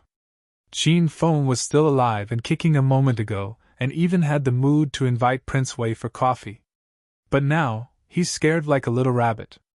Isn't this guy too wretched to pick up girls? Xiao Shang, take the victim's teacher to the car. Xiao Lu, take the 2 criminals to the car. Lu Bingbing ignored Qin Feng and began to order her 2 subordinates. The 2 of them hurriedly went to work. Qin Feng was dragged by Xiao Zhang to the car. After every 3 steps, he would stop and turn back to smile at Lu Bingbing. Lu Bingbing was so angry that her chest rose and fell. Many of the spectating students swallowed their saliva. Professor Qiao Feng, didn't you say you were going to have coffee with me?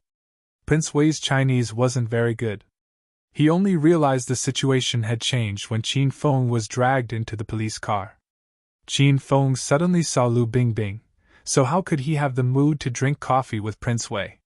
He waved his hand and said, Prince Wei, I have to cooperate with the police to record a statement. I'll look for you when I come back. Qin Feng and the 2 criminals were loaded into the car. Lu Bingbing got into another car. The car was passed and drove back to the police station. It was dark in the police station's interrogation room 3. Qin Feng sat on a wooden chair. Lu Bingbing suddenly turned on the table lamp and pointed it at Qin Feng.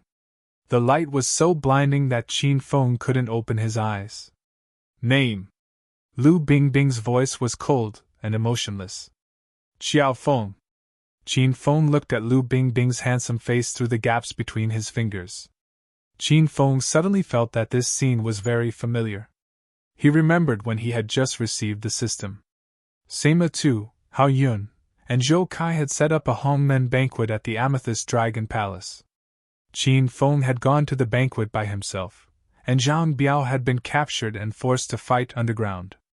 Qin Feng couldn't stand it anymore, so he had stepped in to help. In the end, he had a breakthrough in the fight and killed Hao Yun's bodyguard, Uncle Feng. Then, Lu Bingbing had appeared and captured Qin Feng. She had used the same interrogation method in the interrogation room. That was the first time Qin Feng had met Lu Bingbing. In the blink of an eye, 5 months had passed. Thinking back, Qin Feng felt that it was quite funny. Age. I'm at the age to talk about marriage.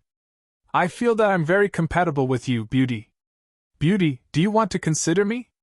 Qin Feng smiled as he looked at Lu Bingbing. He wasn't afraid of Lu Bingbing's cold attitude. Bang! Lu Bingbing slammed her palm on the table.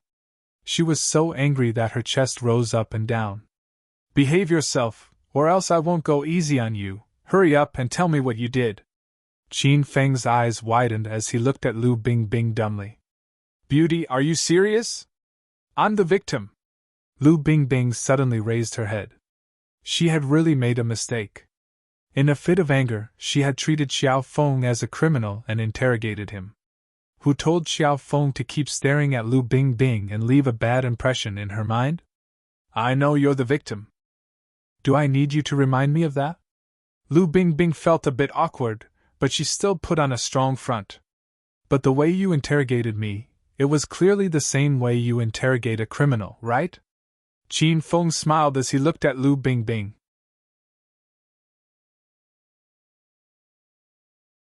Chapter 619.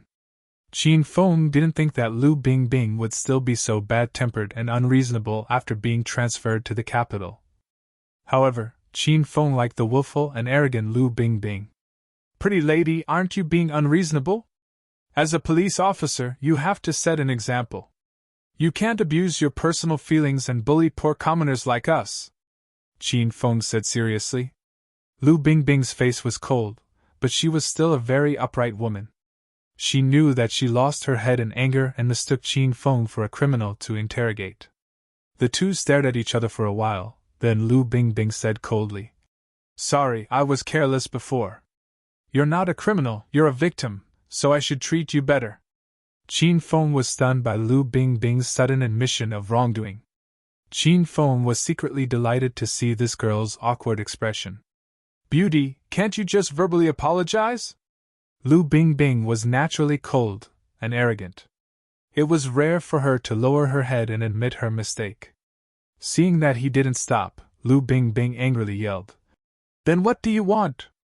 Qin Feng smiled as he stared at Lu Bingbing's white shirt collar and said, How about you let me hug you? I'm still a bit scared. I promise I won't say anything about you bending the law for personal gain. Lu Bingbing was furious. How was Xiao Feng afraid at all? This brat lied without batting an eyelid. Impossible, stop pretending. You don't look scared at all.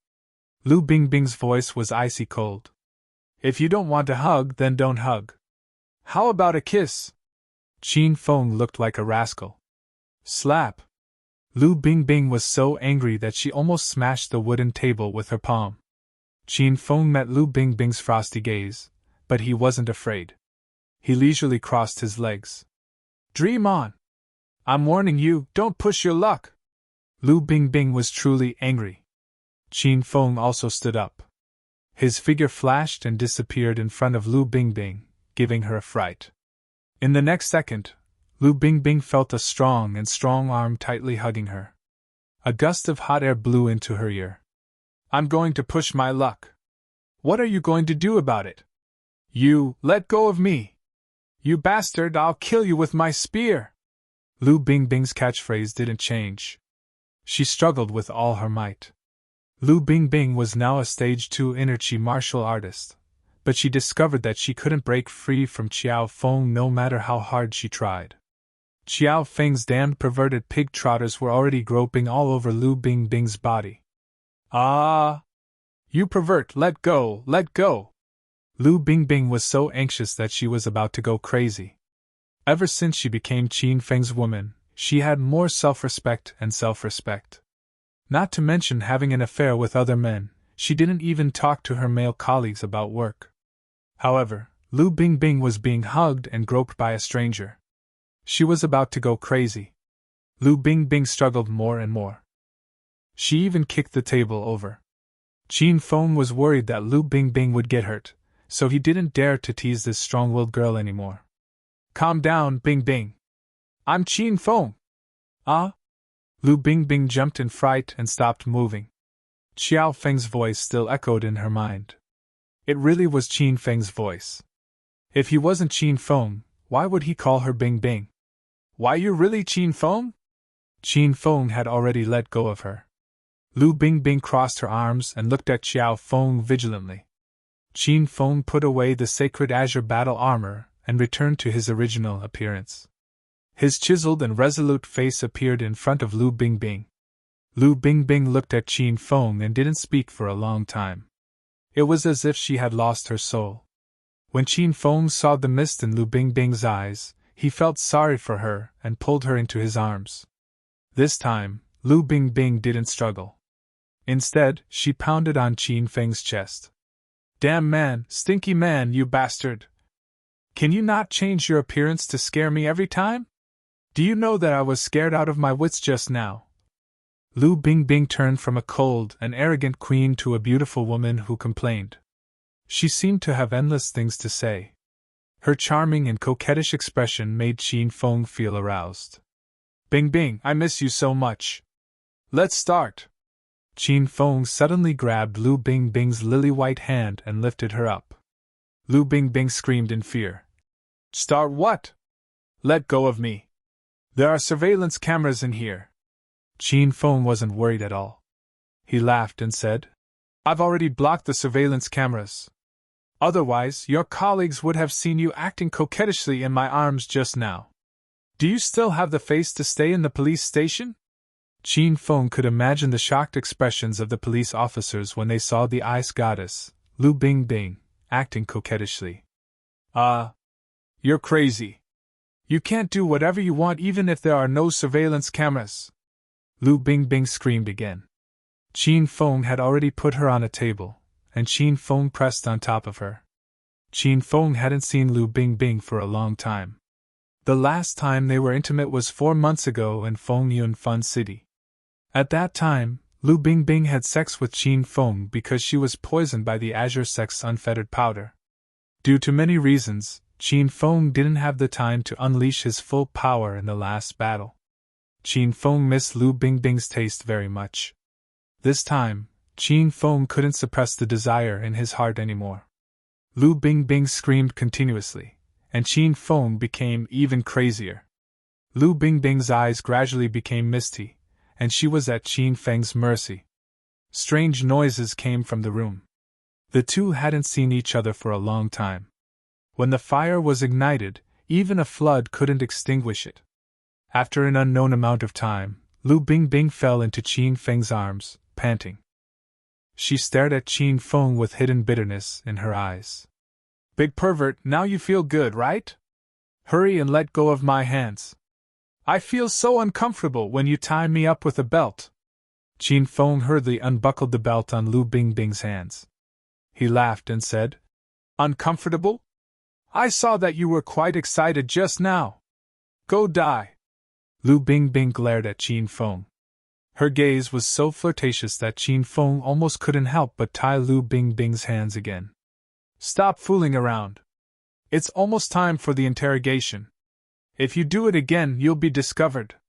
Lu Bingbing saw the fire in Qin Feng's eyes and hurriedly dissuaded him. Though Qin Feng was a bit reluctant, he was still someone who considered the big picture.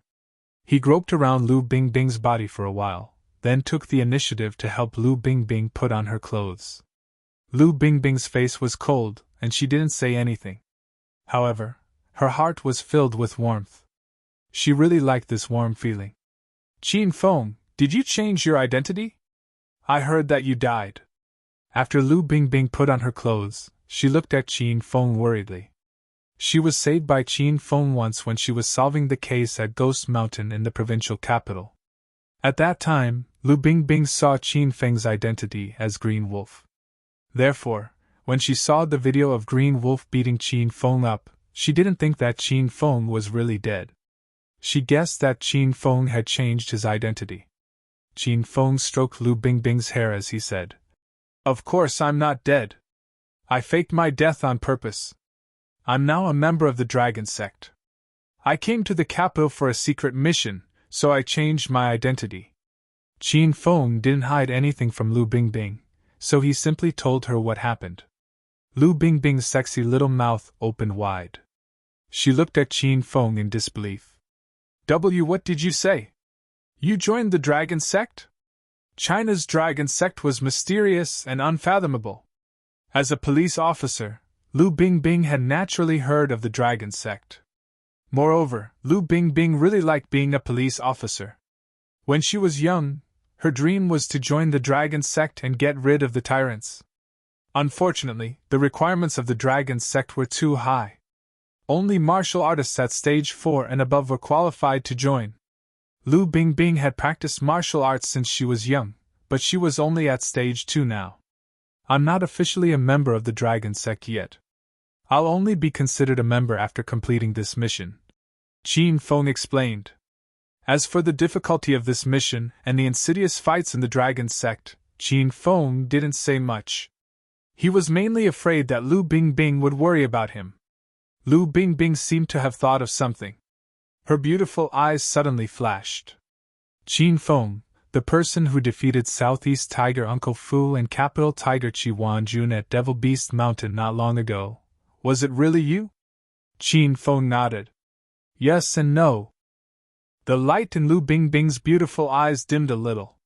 She pouted and said, What do you mean by yes and no? Lu Bingbing's current expression of complaint and coquettish couldn't be seen by normal people. Qin Feng couldn't help but kiss Lu Bingbing's lips. Lu Bingbing's beautiful face blushed slightly. She pretended to be indifferent and acted as if nothing had happened. I did defeat Capital Tiger Chi Wanjun, but I defeated him with Uncle Fu's help.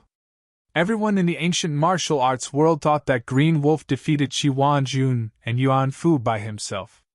However, the truth was that Qin Feng and Yuan Fu teamed up and crippled Chi Wanjun's cultivation. Without Uncle Fu's help, Qin Feng, who had temporarily raised his strength to stage 9 inner Qi with the help of the Killer Book, wouldn't have been able to defeat Chi Wanjun. How could the 5 tigers of China be so easily challenged? Lu Bingbing's expression changed unpredictably. In the end, she nodded in realization. Uncle Fu's identity had been exposed. He was Yuan Fu, one of the 5 tigers of China. Lu Bingbing had stayed in Necropolis City for a while, so she naturally knew that Uncle Fu was Qin Feng's bodyguard. Lu Bingbing could understand why Uncle Fu acted this way. Bingbing, what's with your expression? Why are you so disappointed when you heard that I teamed up with Uncle Fu to defeat Chi Wanjun? Qin Feng was puzzled when he saw the change in Lu Bingbing's expression. Lu Bingbing pouted again. Her brows inadvertently revealed a hint of charm. I thought you defeated 2 tigers by yourself. If that's the case, you would at least be a stage 9 external or stage 9 inner Qi expert. Then I can ask you to help me raise my realm. It turned out that after Lu Bingbing found out that Qin Feng had joined the dragon sect, she also wanted to join the dragon sect as soon as possible. That way, she could realize her dream and stay with Qin Feng. However, the most important thing to join the dragon sect was to raise one's realm. Hey! How can such a small thing stump your man? Tell me, what realm do you want to reach? Qin Feng patted his chest and said heroically. Lu Bingbing rolled her eyes at Qin Feng. Clearly, she thought he was bragging. You're so annoying. I'm serious. If you keep acting like this, I'll ignore you for a month. Lu Bingbing was very stubborn when she was angry. If she said she would ignore you for a month, she would do it. Qin Feng flipped his hand, and a blood-red pill appeared in his palm. A medicinal fragrance filled the air, and the entire interrogation room was filled with a rich medicinal fragrance. The pill seemed to be blood-red, and it shone brightly like flowing blood. Darling, what is this? Lu Bingbing covered her mouth in shock. She was so shocked that she even called Qin Feng darling. Qin Feng grabbed Lu Bingbing's hand and placed the pill in her palm. Lu Bingbing could even feel that the pill was freshly made. It still had a faint warmth. This is a blood Qi pill. If you eat it, you might directly break through to stage 4 inner Qi. At the very least, you'll be able to reach stage 3 inner Qi. It'll also stabilize your strength at the peak of Stage 3 inner chi. Qin Feng's expression was calm and collected. He wasn't putting on an act. Rank 2 blood chi pills were nothing to Qin Feng now. As a rank 4 alchemist, Qin Feng could refine a basket of blood chi pills at any time.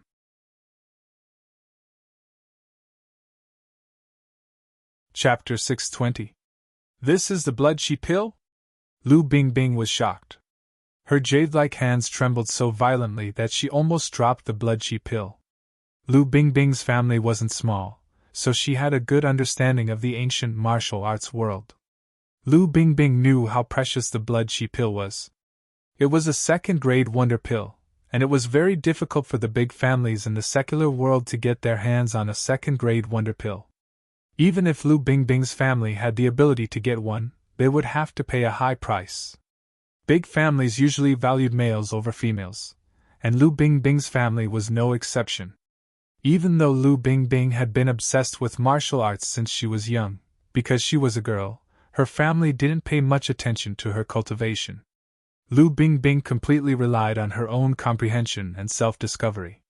Now that she had stepped into Stage 2 inner chi at the age of 25, she could be considered a genius martial artist. That's right, this is the blood chi pill. I didn't expect you to know about it, Bingbing. Qin Feng rested his hands on the back of his head, his expression relaxed. It was as if a blood chi pill was no different from a bag of spicy strips in his eyes. Lu Bingbing's body was filled with warmth. She remembered that on her 10th birthday, she had begged her grandfather to give her a blood chi pill as a birthday present. However, not only did her grandfather refuse to give it to her, he even reprimanded her. In order to break through to a higher realm, Lu Bingbing had suffered a lot in silence. None of the men of her generation in the clan were as talented as her in martial arts, but she had stepped into Stage 3 inner chi after eating the blood chi pill. This made Lu Bingbing, who had been training hard day and night, feel very unfair, but there was nothing she could do. At this moment, a fragrant blood chi pill was placed in Lu Bingbing's palm. It was a gift from her man. When Qin Feng gave the blood chi pill to Lu Bingbing, he didn't even frown. Even Lu Bingbing, who had a 1,000-year heart of ice, felt her heart race. Smack! Qin Feng's face became wet, and his expression froze. Did Lu Bingbing just kiss him? Am I dreaming? Bingbing? Qin Feng stared at Lu Bingbing in astonishment. He was dumbstruck. Lu Bingbing was amused by Qin Feng's silly look, and a myriad of flirtatious expressions flashed across her face. She suddenly hugged Qin Feng, and her sexy little mouth pressed against Qin Feng's ear as she blew hot air. Darling! Thank you for the blood chi pill. Qin Feng was excited and seething. He felt like even a cat wanted to be a bridesmaid for a mouse. Was the end of the world coming? Bingbing! Qin Feng opened his mouth, but before he could finish, Lu Bingbing covered his mouth with hers. She wrapped her arms around Qin Feng's neck and kissed him passionately for a while. Then, she looked at Qin Feng shyly and said, Don't ask too many questions, and don't think too much. Just this once, and I'll still be the same as before. Qin Feng didn't know what Lu Bingbing was thinking. He guessed that it was because he was too ferocious, so Bingbing was still warm and excited. How could Qin Feng let go of such a rare opportunity? He hugged Lu Bingbing's slender waist and was about to kiss her again. Ka! The door to the interrogation room was suddenly pushed open. Lu Bingbing jumped in fright and hurriedly pushed Qin Feng away. The table Qin Feng was leaning on fell to the ground, and Qin Feng fell on his butt. Director Lu, the two criminals confessed. They said. The person who came in was one of Lu Bingbing's subordinates. It was Xiao Zhang, who had pulled Qin Feng into the police car. Xiao Zhang was halfway through his sentence when he looked up at the scene in the interrogation room. He was so shocked that he forgot the second half of his sentence.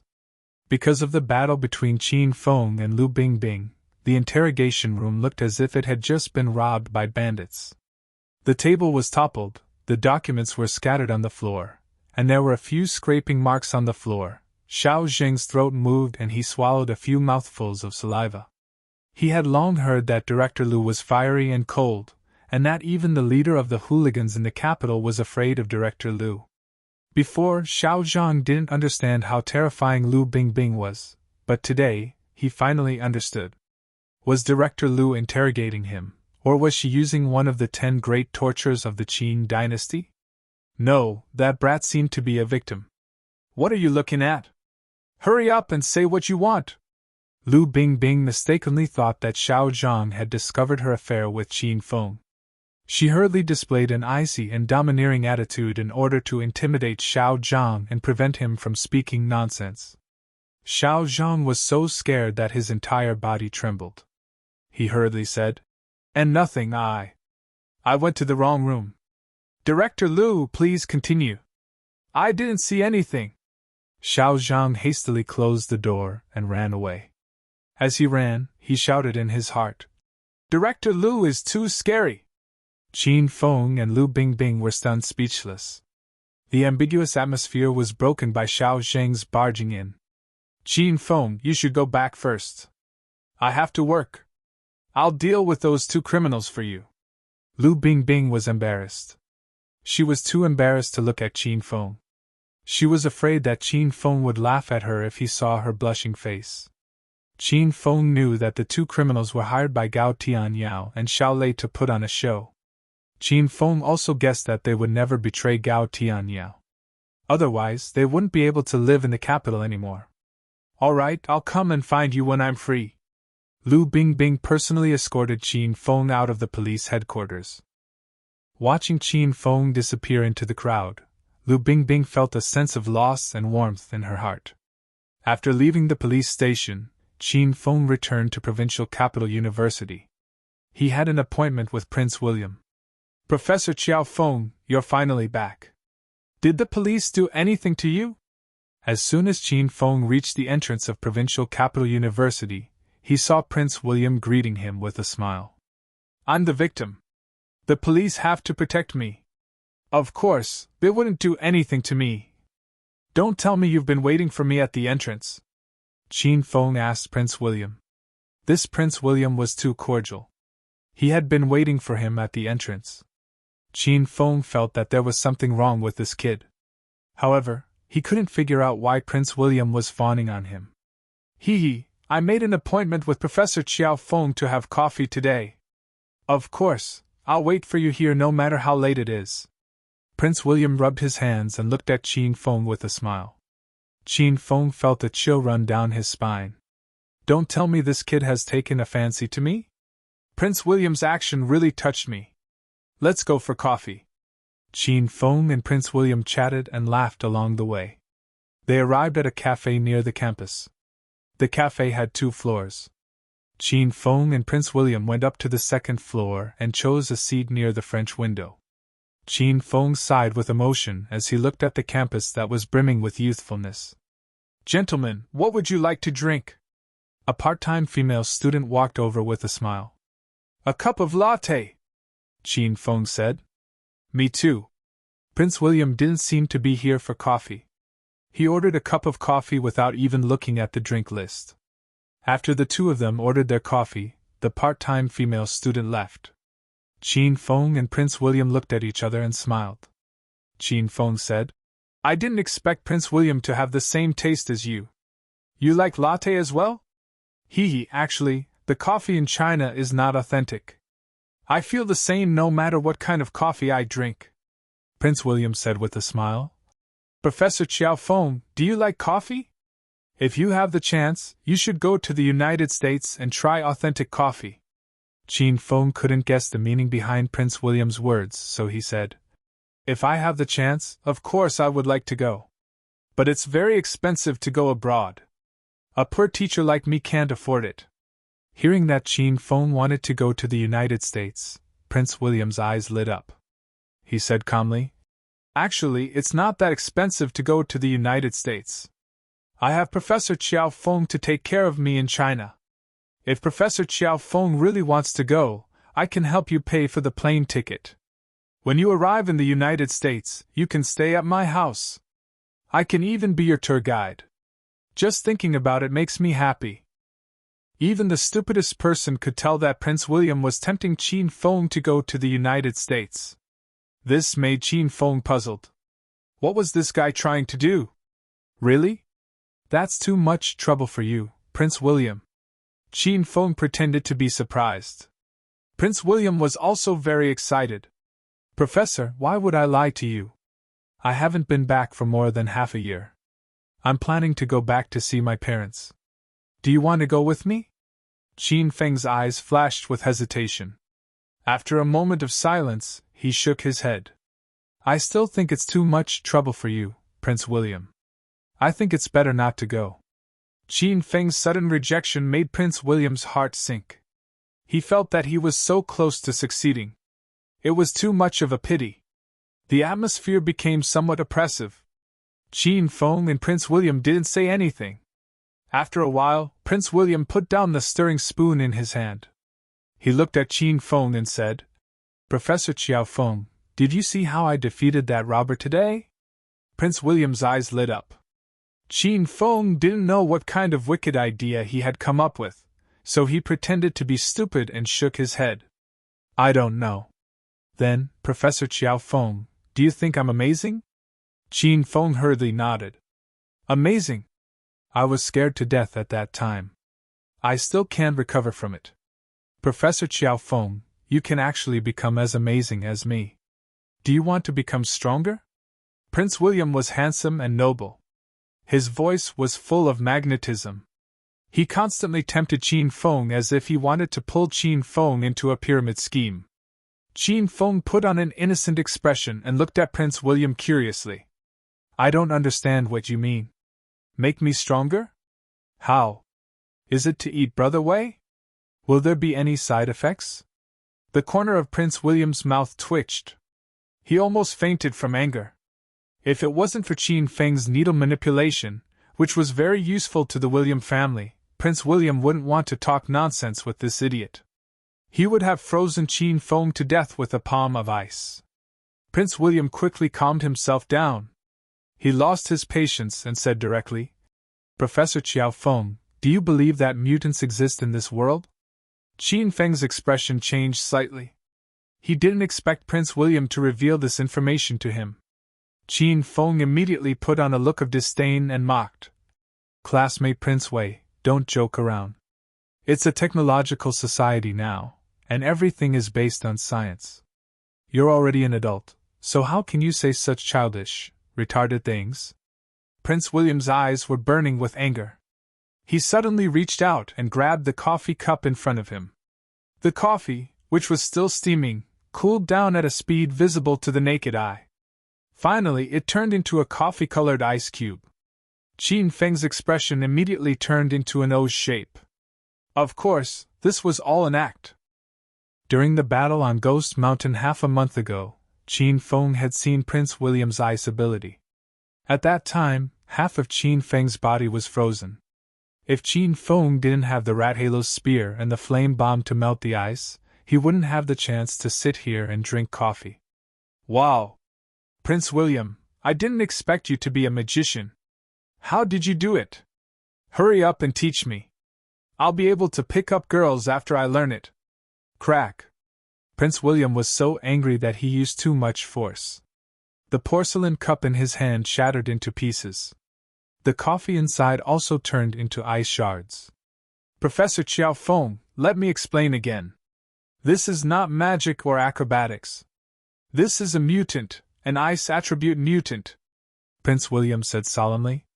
He was so angry that his lungs were about to explode. Qin Feng's expression also became serious. Mutant? Is there really such a thing in this world?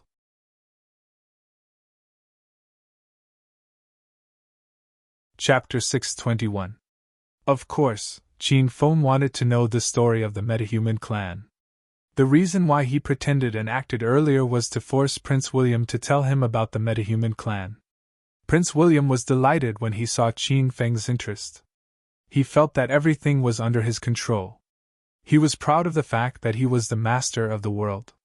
Just as Prince William was telling Qin Feng the story of the mutant families, two men dressed in luxurious clothes walked up to the second floor.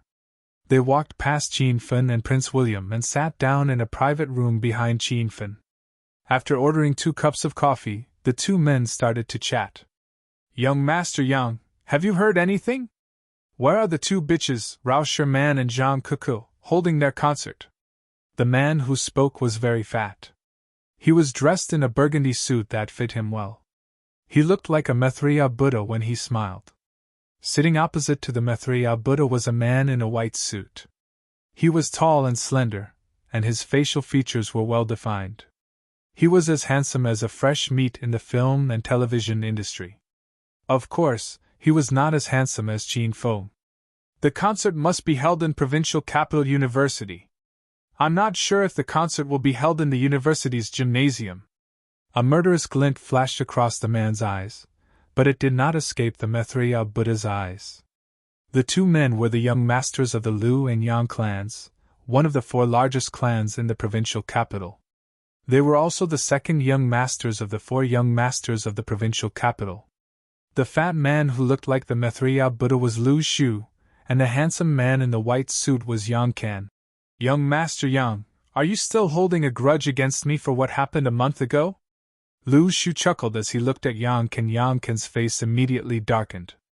1 month ago, Lu Shu and Yang Kan had invited Rao Sherman and Zhang Kuku for dinner. They even bribed their manager, Big Sisterly. Initially, their plan was going smoothly. The 2 women were drugged with alcohol. Unfortunately, Zhang Kuku's body was filled with a bunch of lousy talismans. When they were thrown out, the talismans would catch fire. Yang Kan's entire body was set ablaze. If Lu Shu hadn't put out the fire on Yang Kan's body in time, Yang Kan would have been disfigured by now. "Willow Tree, I don't want to hear about that anymore." Yang Kan directly called Willow Tree's full name, which showed that he was really angry. Willow Tree smiled and didn't mention it again. "Okay, I won't mention it in the future. But this time, those 2 girls can't escape. When the time comes, young Master Yang will shoot more videos and send them out. It can be considered as getting back the capital, haha." Yang Kan sneered. Ever since Zhang Ku used the fireball charm to throw him into a sorry state, Yang Kan had been planning to take revenge on the 2 girls. This time, the opportunity had finally come. The 2 girls had nothing better to do and actually came to the provincial capital university to hold a concert. Yang Kan had already bribed some security guards and teachers at Kyoto University. He had also arranged a lot of subordinates in the stadium. As long as the 2 women held their concert in the stadium, Yang Kan was confident that he could make them his food the moment they went backstage. Humph. As long as those 2 bitches hold their concert in the stadium, they won't be able to escape. However, I won't let them escape from my palm if they hold their concert in other places," Yang Kan said in a deep voice. "By the way, we still need to be careful of that girl, Zhang Kuku. I don't know if she still has those strange talismans with her. We need to send some experts to deal with her." Lu Shu raised his eyebrows. The fat on his face was jiggling. "You don't have to tell me that. I've already arranged it." "Ha! Then I'll follow young Master Yang and freeload for free." The conversation between Yang Kan and Willow Tree was not loud. It was almost inaudible outside their private room. However, Qin Feng heard every word they said. "Professor Qiao Feng, are you listening to me?" Prince William thought that Qin Feng would be very interested in the topic of special abilities. However, Prince William realized that Qin Feng's mind had wandered off. "Ah? Oh, of course I'm listening. Prince William, is what you said true? So, everyone in your family has special abilities?" Prince William told Qin Feng many things about special abilities.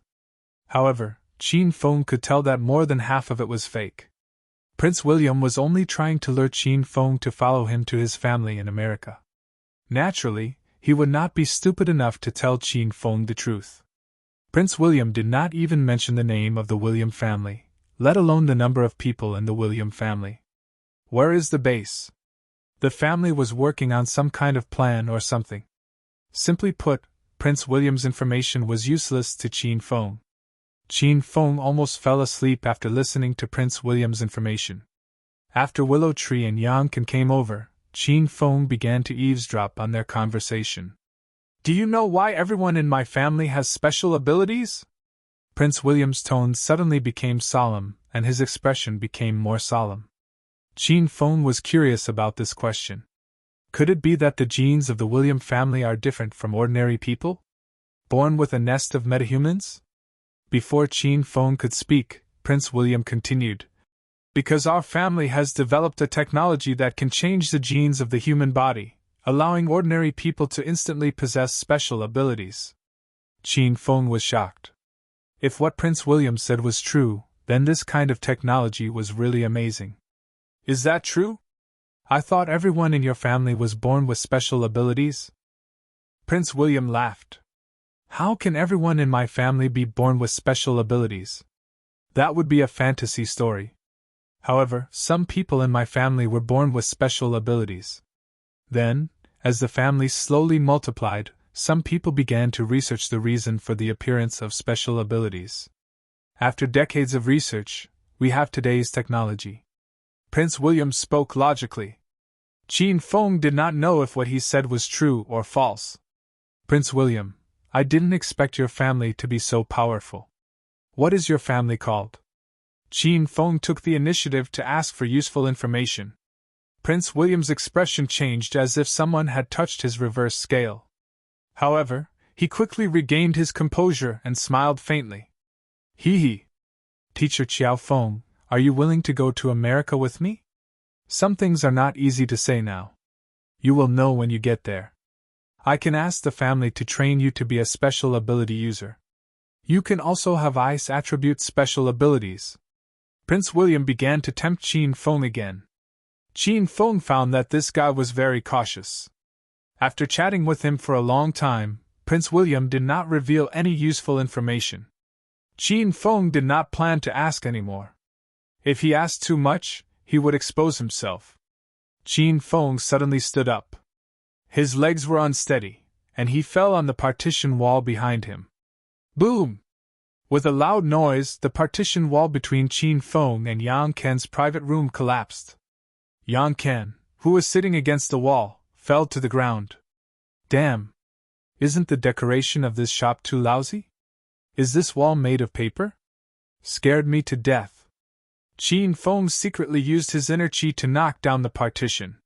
He pretended to be frightened and stomped his feet angrily as he stood on the collapsed partition.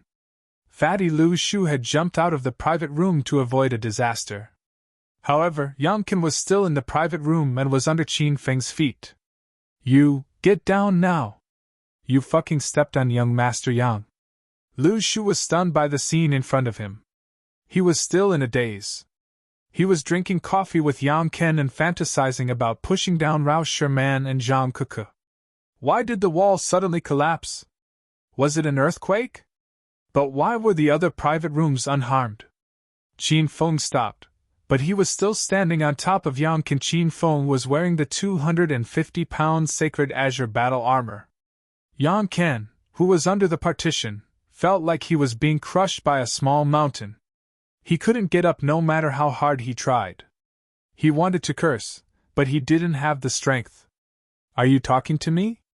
Qin Feng stared blankly at the willow tree. Lu Shu was so anxious that he almost jumped up. Is Yang Ken going to be trampled to death by this brat? If I'm not talking to you, do you think I'm talking to a dog? Or do you fucking not understand human language? Get down now! Lu Shu pointed at Qin Feng and scolded him. As one of the 4 young masters of the capital, he was used to being arrogant and despotic. Qin Feng was also angry, but he refused to get down. He pointed at the dumbfounded Prince William and said, How dare you yell at me? Do you know who he is? Lu Shu was stunned. Normally people would say, Do you know who I am? When they wanted to show off. This brat's way of showing off was a little unusual. Are you crazy?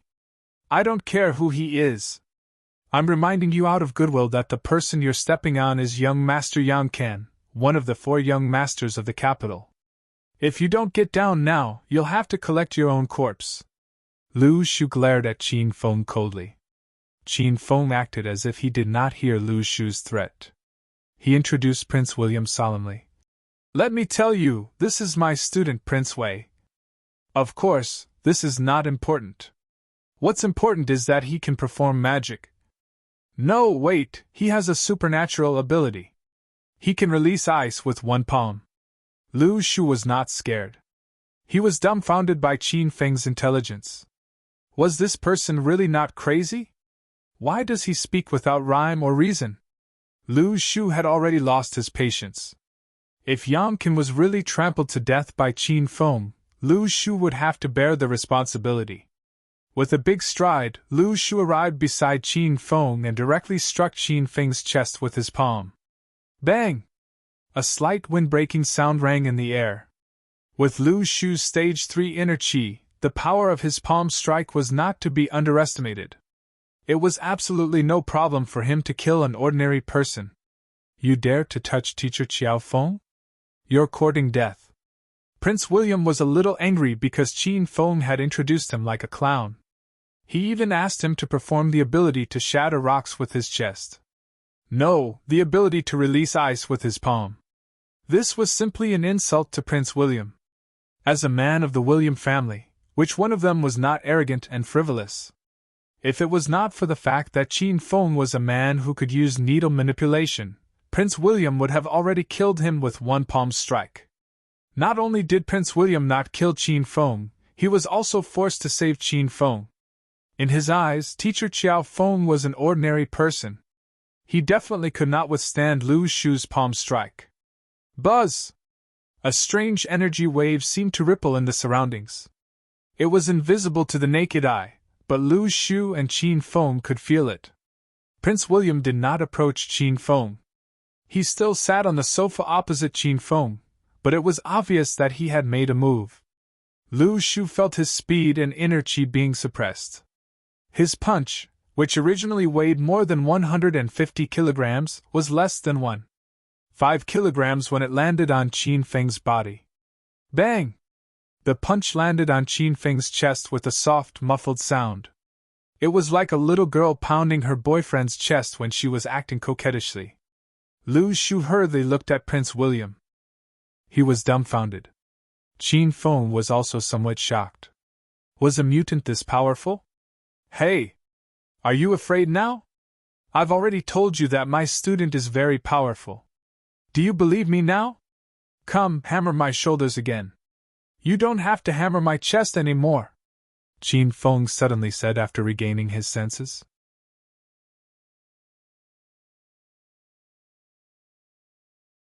Chapter 622.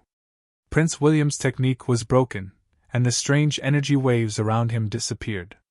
Lu Shu felt the inner qi in his body had recovered. He quickly punched Qin Feng's chest for the second time. How dare you insult me for giving you a massage? I will break your heart. Bang! The sound of wind breaking could be heard in the air.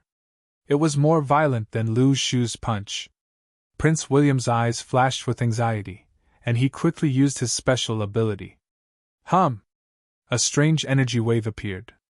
Lu Shu's sandbag-sized fist started to slow down 20 centimeters in front of Qin Feng's chest. When it landed on Qin Feng's chest, it completely stopped. Bam! The sound of his fist landing was even fainter than last time. Qin Feng was instantly unhappy. I say, you damn fatty, I asked you to massage my shoulders, but you had to hit my chest. Are you deaf? Lu Shu's eyeballs almost popped out. As one of the 4 young masters of the capital city, he had never been bullied like this. Each of the 4 young masters of the capital city had a bottom line that could not be crossed. Lu Shu's bottom line was that he could not be called fat, not even similar adjectives. Even Yang Qin would deliberately avoid this and not touch the willow tree's bottom line. Now that Qin Feng called him a damn fatty, Lu Shu had already regarded Qin Feng as a dead man. Bang! A muffled sound came from Lu Shu's fat body as if it had exploded. Qin Feng and Prince William knew very well that Lu Shu had released his inner qi and was ready to fight with his life. In the whole of China, no one has ever dared to call me fat. You brat, die! Lu Shu roared. The muscles on his face trembled as he punched Qin Feng's head. Qin Feng stood still. He had already seen through Lu Shu's strength. He was only at stage 3 inner qi. Qin Feng was wearing the sacred azure battle armor, so he would be fine even if Lu Shu punched him 100 times. Moreover, Qin Feng believed that Prince William would help him. Sure enough, the strange energy wave appeared again. Prince William did not continue to sit in his original position. He leaped to Lu Shu's side and slapped his palm on Lu Shu's back. "Foreigner, you're courting death!" Lu Shu felt the aura of death behind him. He had no time to think. He quickly retracted his fist and faced Prince William's palm. Bang! Either of them flinched. Their fists and palms collided violently. Willow Tree's punch was very powerful, but Prince William was not injured at all. He did not even take a step back. Ta! On the other hand, Willow Tree retreated 3 steps and stood firmly next to Qin Feng. Under Willow Tree's feet was the collapsed gypsum partition. With a crack, Willow Tree seemed to hear the sound of bones breaking and Yang Ken's blood-curdling screams. "Who are you?" The Willow Tree no longer cared about Yang Ken, who was under his feet. Panic flashed in his eyes as he stared straight at Prince William. Prince William looked around. Many people were attracted by the commotion. Prince William looked a little uneasy. He had entered Kyoto University as a transfer student in order to secretly help Professor Mike and the other members complete the mission. Therefore, Prince William did not want to be the center of attention. He needed to keep a low profile to avoid being recognized. "It doesn't matter who I am. If you leave now, I can let you go." Prince William looked at the Willow Tree coldly. Willow Tree was one of the 4 young masters of the provincial capital. He had just announced his name, and he believed that many people in the cafe heard it. How could Willow Tree retreat? If he was scared away now, how could he have the face to stay in the provincial capital in the future? "Brat, if you don't leave your name today, don't even think about leaving. My Lu family and the Yang family under my feet are not pushovers." Willow Tree was a little afraid of Prince William's strange skills, but he still pretended to be calm. Prince William did not plan to offend the Lu family or the Yang family. He was also not afraid of the Lu family or the Yang family. The reason why Prince William made a move was because of that troublemaker, Qin Feng. Prince William was about to die of anger because of Qin Feng. "Teacher Qiao Feng, let's go. It's too noisy here. It's not suitable for chatting and drinking coffee." Willow Tree did not back down. Prince William could only leave by himself. He did not want to make a big deal out of this. That would not benefit him at all. Qin Feng and Prince William left under everyone's gaze. Willow Tree stared angrily at their disappearing figures, but he did not dare to stop them. That foreign devil was too strong. Ahem. Who the hell is standing on me? Hurry up and get out of my way! Willow Tree stood with his hands behind his back. He was thinking about Qin Feng and Prince William's identity when he suddenly heard Yang Ken scolding under his feet. Willow Tree hurriedly jumped to the side. He was so scared that his little heart was beating wildly. Crash! Yang Ken got up from the ground. The broken wooden boards and splinters that covered him were scattered all over the ground. Yang Ken's handsome suit that was as white as snow had become dirty and torn. His specially styled hairstyle had also become a bird's nest. Those who didn't know better would think that he was here to collect junk. "Young Master Yang, why are you under the drywall? I looked for you for a long time. I thought you left me behind and ran away." Willow Tree pretended that nothing had happened. Yang Ken glared at him fiercely and roared. "Willow Tree, you're still pretending. Are you deliberately taking revenge on me because I slept with Yang Min? Just now, I felt like a small mountain was pressing down on my back. I couldn't even get up. Look around. In this shop other than you, who else can step on you and make me unable to stand up?" An ominous glint flashed in Willow Tree's eyes because Yang Ken indirectly said that he was fat. Yang Ken also realized that he had touched Willow Tree's bottom line. However, since he had already said it, Yang Ken could not take it back. He pretended to stare fiercely at Willow Tree. The atmosphere suddenly became cold. Not long ago, These two rich young masters were drinking coffee and having sex at night. How long had it been? Now, they looked like they wanted to kill each other. This was the upper-class rich family. They could change at a whim. You actually slept with young men? You're shameless. After a long silence, Willow Tree spoke first. The young man they were talking about was the popular all-around female celebrity in film, television, and music. Yan Kan's expression clearly froze for a moment, but he quickly recovered. No way? I slept with her a month ago. You still don't know about this? Look at my quick mouth. This time, I've let it slip. Yan Kan and Willow Tree looked at each other again. Suddenly, the two of them burst into laughter. Ha ha! Young Master Yang, you're really romantic. Hurry and tell me, what does that little coquettish hoof taste like? Willow Tree took the initiative to hook his arm around Yang Kan's shoulder. Yang Kan backhandedly hooked his arm around Willow Tree's shoulder. Just one word, saw.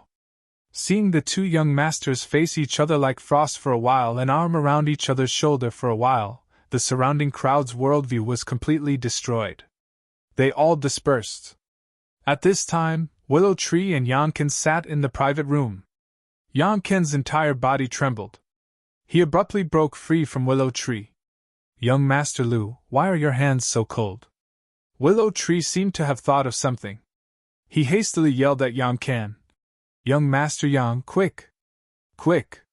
Take out your lighter and melt the ice on my hands. It's freezing. Yang Kan looked at the thick layer of ice on Willow Tree's palms. He was shocked. While melting the ice on Willow Tree's palms with the lighter, he asked, Who are those two people? Willow Tree's expression became solemn. One of them should be an ordinary person. Other than having a sharp tongue, he's practically a piece of trash. I can smash his head with one punch. The other one is a foreigner. His strength is very strange. He's the one who put this layer of ice on my hands. After Willow Tree's words, both of them fell into deep thought. After a while, Yang Kan opened his mouth and said, Could these two people be related to Rao Sherman and Zhang Kuku? That's impossible. I think it's just a coincidence. Willow Tree said. That's for the best. Let's not bother about them. According to the information I received, those two little beauties will arrive at Provincial Capital University tonight. Hee hee. Young Master Yang, let's keep the bodies of those two beauties for tonight. There's a grand show-off waiting for us tonight. Let's go look for some young models and socialites to play with first. Willow Tree said excitedly. Both of them laughed vulgarly. Jean Fong and Prince William were dissatisfied with their conversation at the coffee shop. Neither of them got what they wanted. Therefore, both of them remained silent and strolled around the campus. Suddenly, Jean Feng's cell phone rang. Professor Chiao Feng, have you finished recording your statement? Is everything all right now? The caller was Wang Donghua. He spoke a lot of words of concern for Jean Feng. Yes, I'm fine. I'm sorry for making you worry, Principal Wang. Jean Feng said. Hee, it's my duty to worry about the teachers and students of Provincial Capital University. Please don't stand on ceremony with me, Professor Chiao Feng. Oh right, Professor Chiao Feng, are you free now? I need your help with something. Jean Feng replied without hesitation. Principal Wang, I'm really sorry, but I'm very busy right now. I can't leave. Is that so? Sigh. Forget it then. The two superstars of the beauty duo have arrived at the university. I was thinking that Professor Chiao Feng and Professor Chang Xin could receive them if you're free. Principal Wang, I'll be at the university gate soon. Where are you? I'll go look for you now. Jean Feng changed his mind without hesitation. Wang Zhonghua was stunned for a few seconds before he regained his senses. Ah? I am also at the university gate. I see you. Wang Zhonghua was speechless when he saw Professor Chiao Feng sprinting towards him like a rabbit. Professor Chiao Feng is good at everything, but he can't resist a beauty. Prince William's mouth twitched violently when he saw Professor Chiao Feng. Today was a bad day for Prince William, so he planned to talk to Professor Chiao Feng in 2 days. If he kept on chasing after Professor Chiao Feng, it would only make Professor Chiao Feng suspicious. Professor Chiao Feng, Principal Wang, I'll go back to the dormitory first. Prince William came up and greeted the two of them. Principal Wang nodded at Prince William. Qing Feng's gaze was fixated on the street opposite the university. He didn't pay attention to Prince William at all. After Prince William walked for about 10 minutes, a black limousine slowly drove to Provincial Capital University and stopped at the university gate. Two uniformed police officers got out of the car and stood on both sides of the door. After a while, a black crystal high heel peeked out of the car. On the high heel was a snow-white and delicate calf. It was slender and long like a tender lotus root. Rao Sherman walked out of the car in a black, elegant one-piece dress. She wore a pair of big sunglasses on her delicate little face and a lace hat on her head. Her whole person emitted a noble, elegant, and mysterious aura. After Rao Sherman got out of the limousine, she tilted her body slightly, but she didn't rush forward. Another pair of beautiful legs landed on the ground. A little beauty wearing a hip-hop hat, a loose yellow hoodie, a pair of blue denim shorts, and colorful cotton socks hopped out of the limousine. The little beauty looked around happily as soon as she got out of the limousine. She hopped around and whispered in Rao Sherman's ear. These two beauties were the members of the pretty girls group, Rao Sherman and Zhang Kuku. Their arrival was very secretive. Only Principal Wang Zhonghua was informed of their arrival in advance. Both of them were dressed very mysteriously. They wore big sunglasses and a hat to cover their faces, and their heads were slightly lowered. Even if ordinary people saw them, they wouldn't think that they were members of the pretty girls group. You're tuning in to the Phoenix Nights YouTube channel. Don't forget to subscribe and join us on this journey to catch the most captivating stories.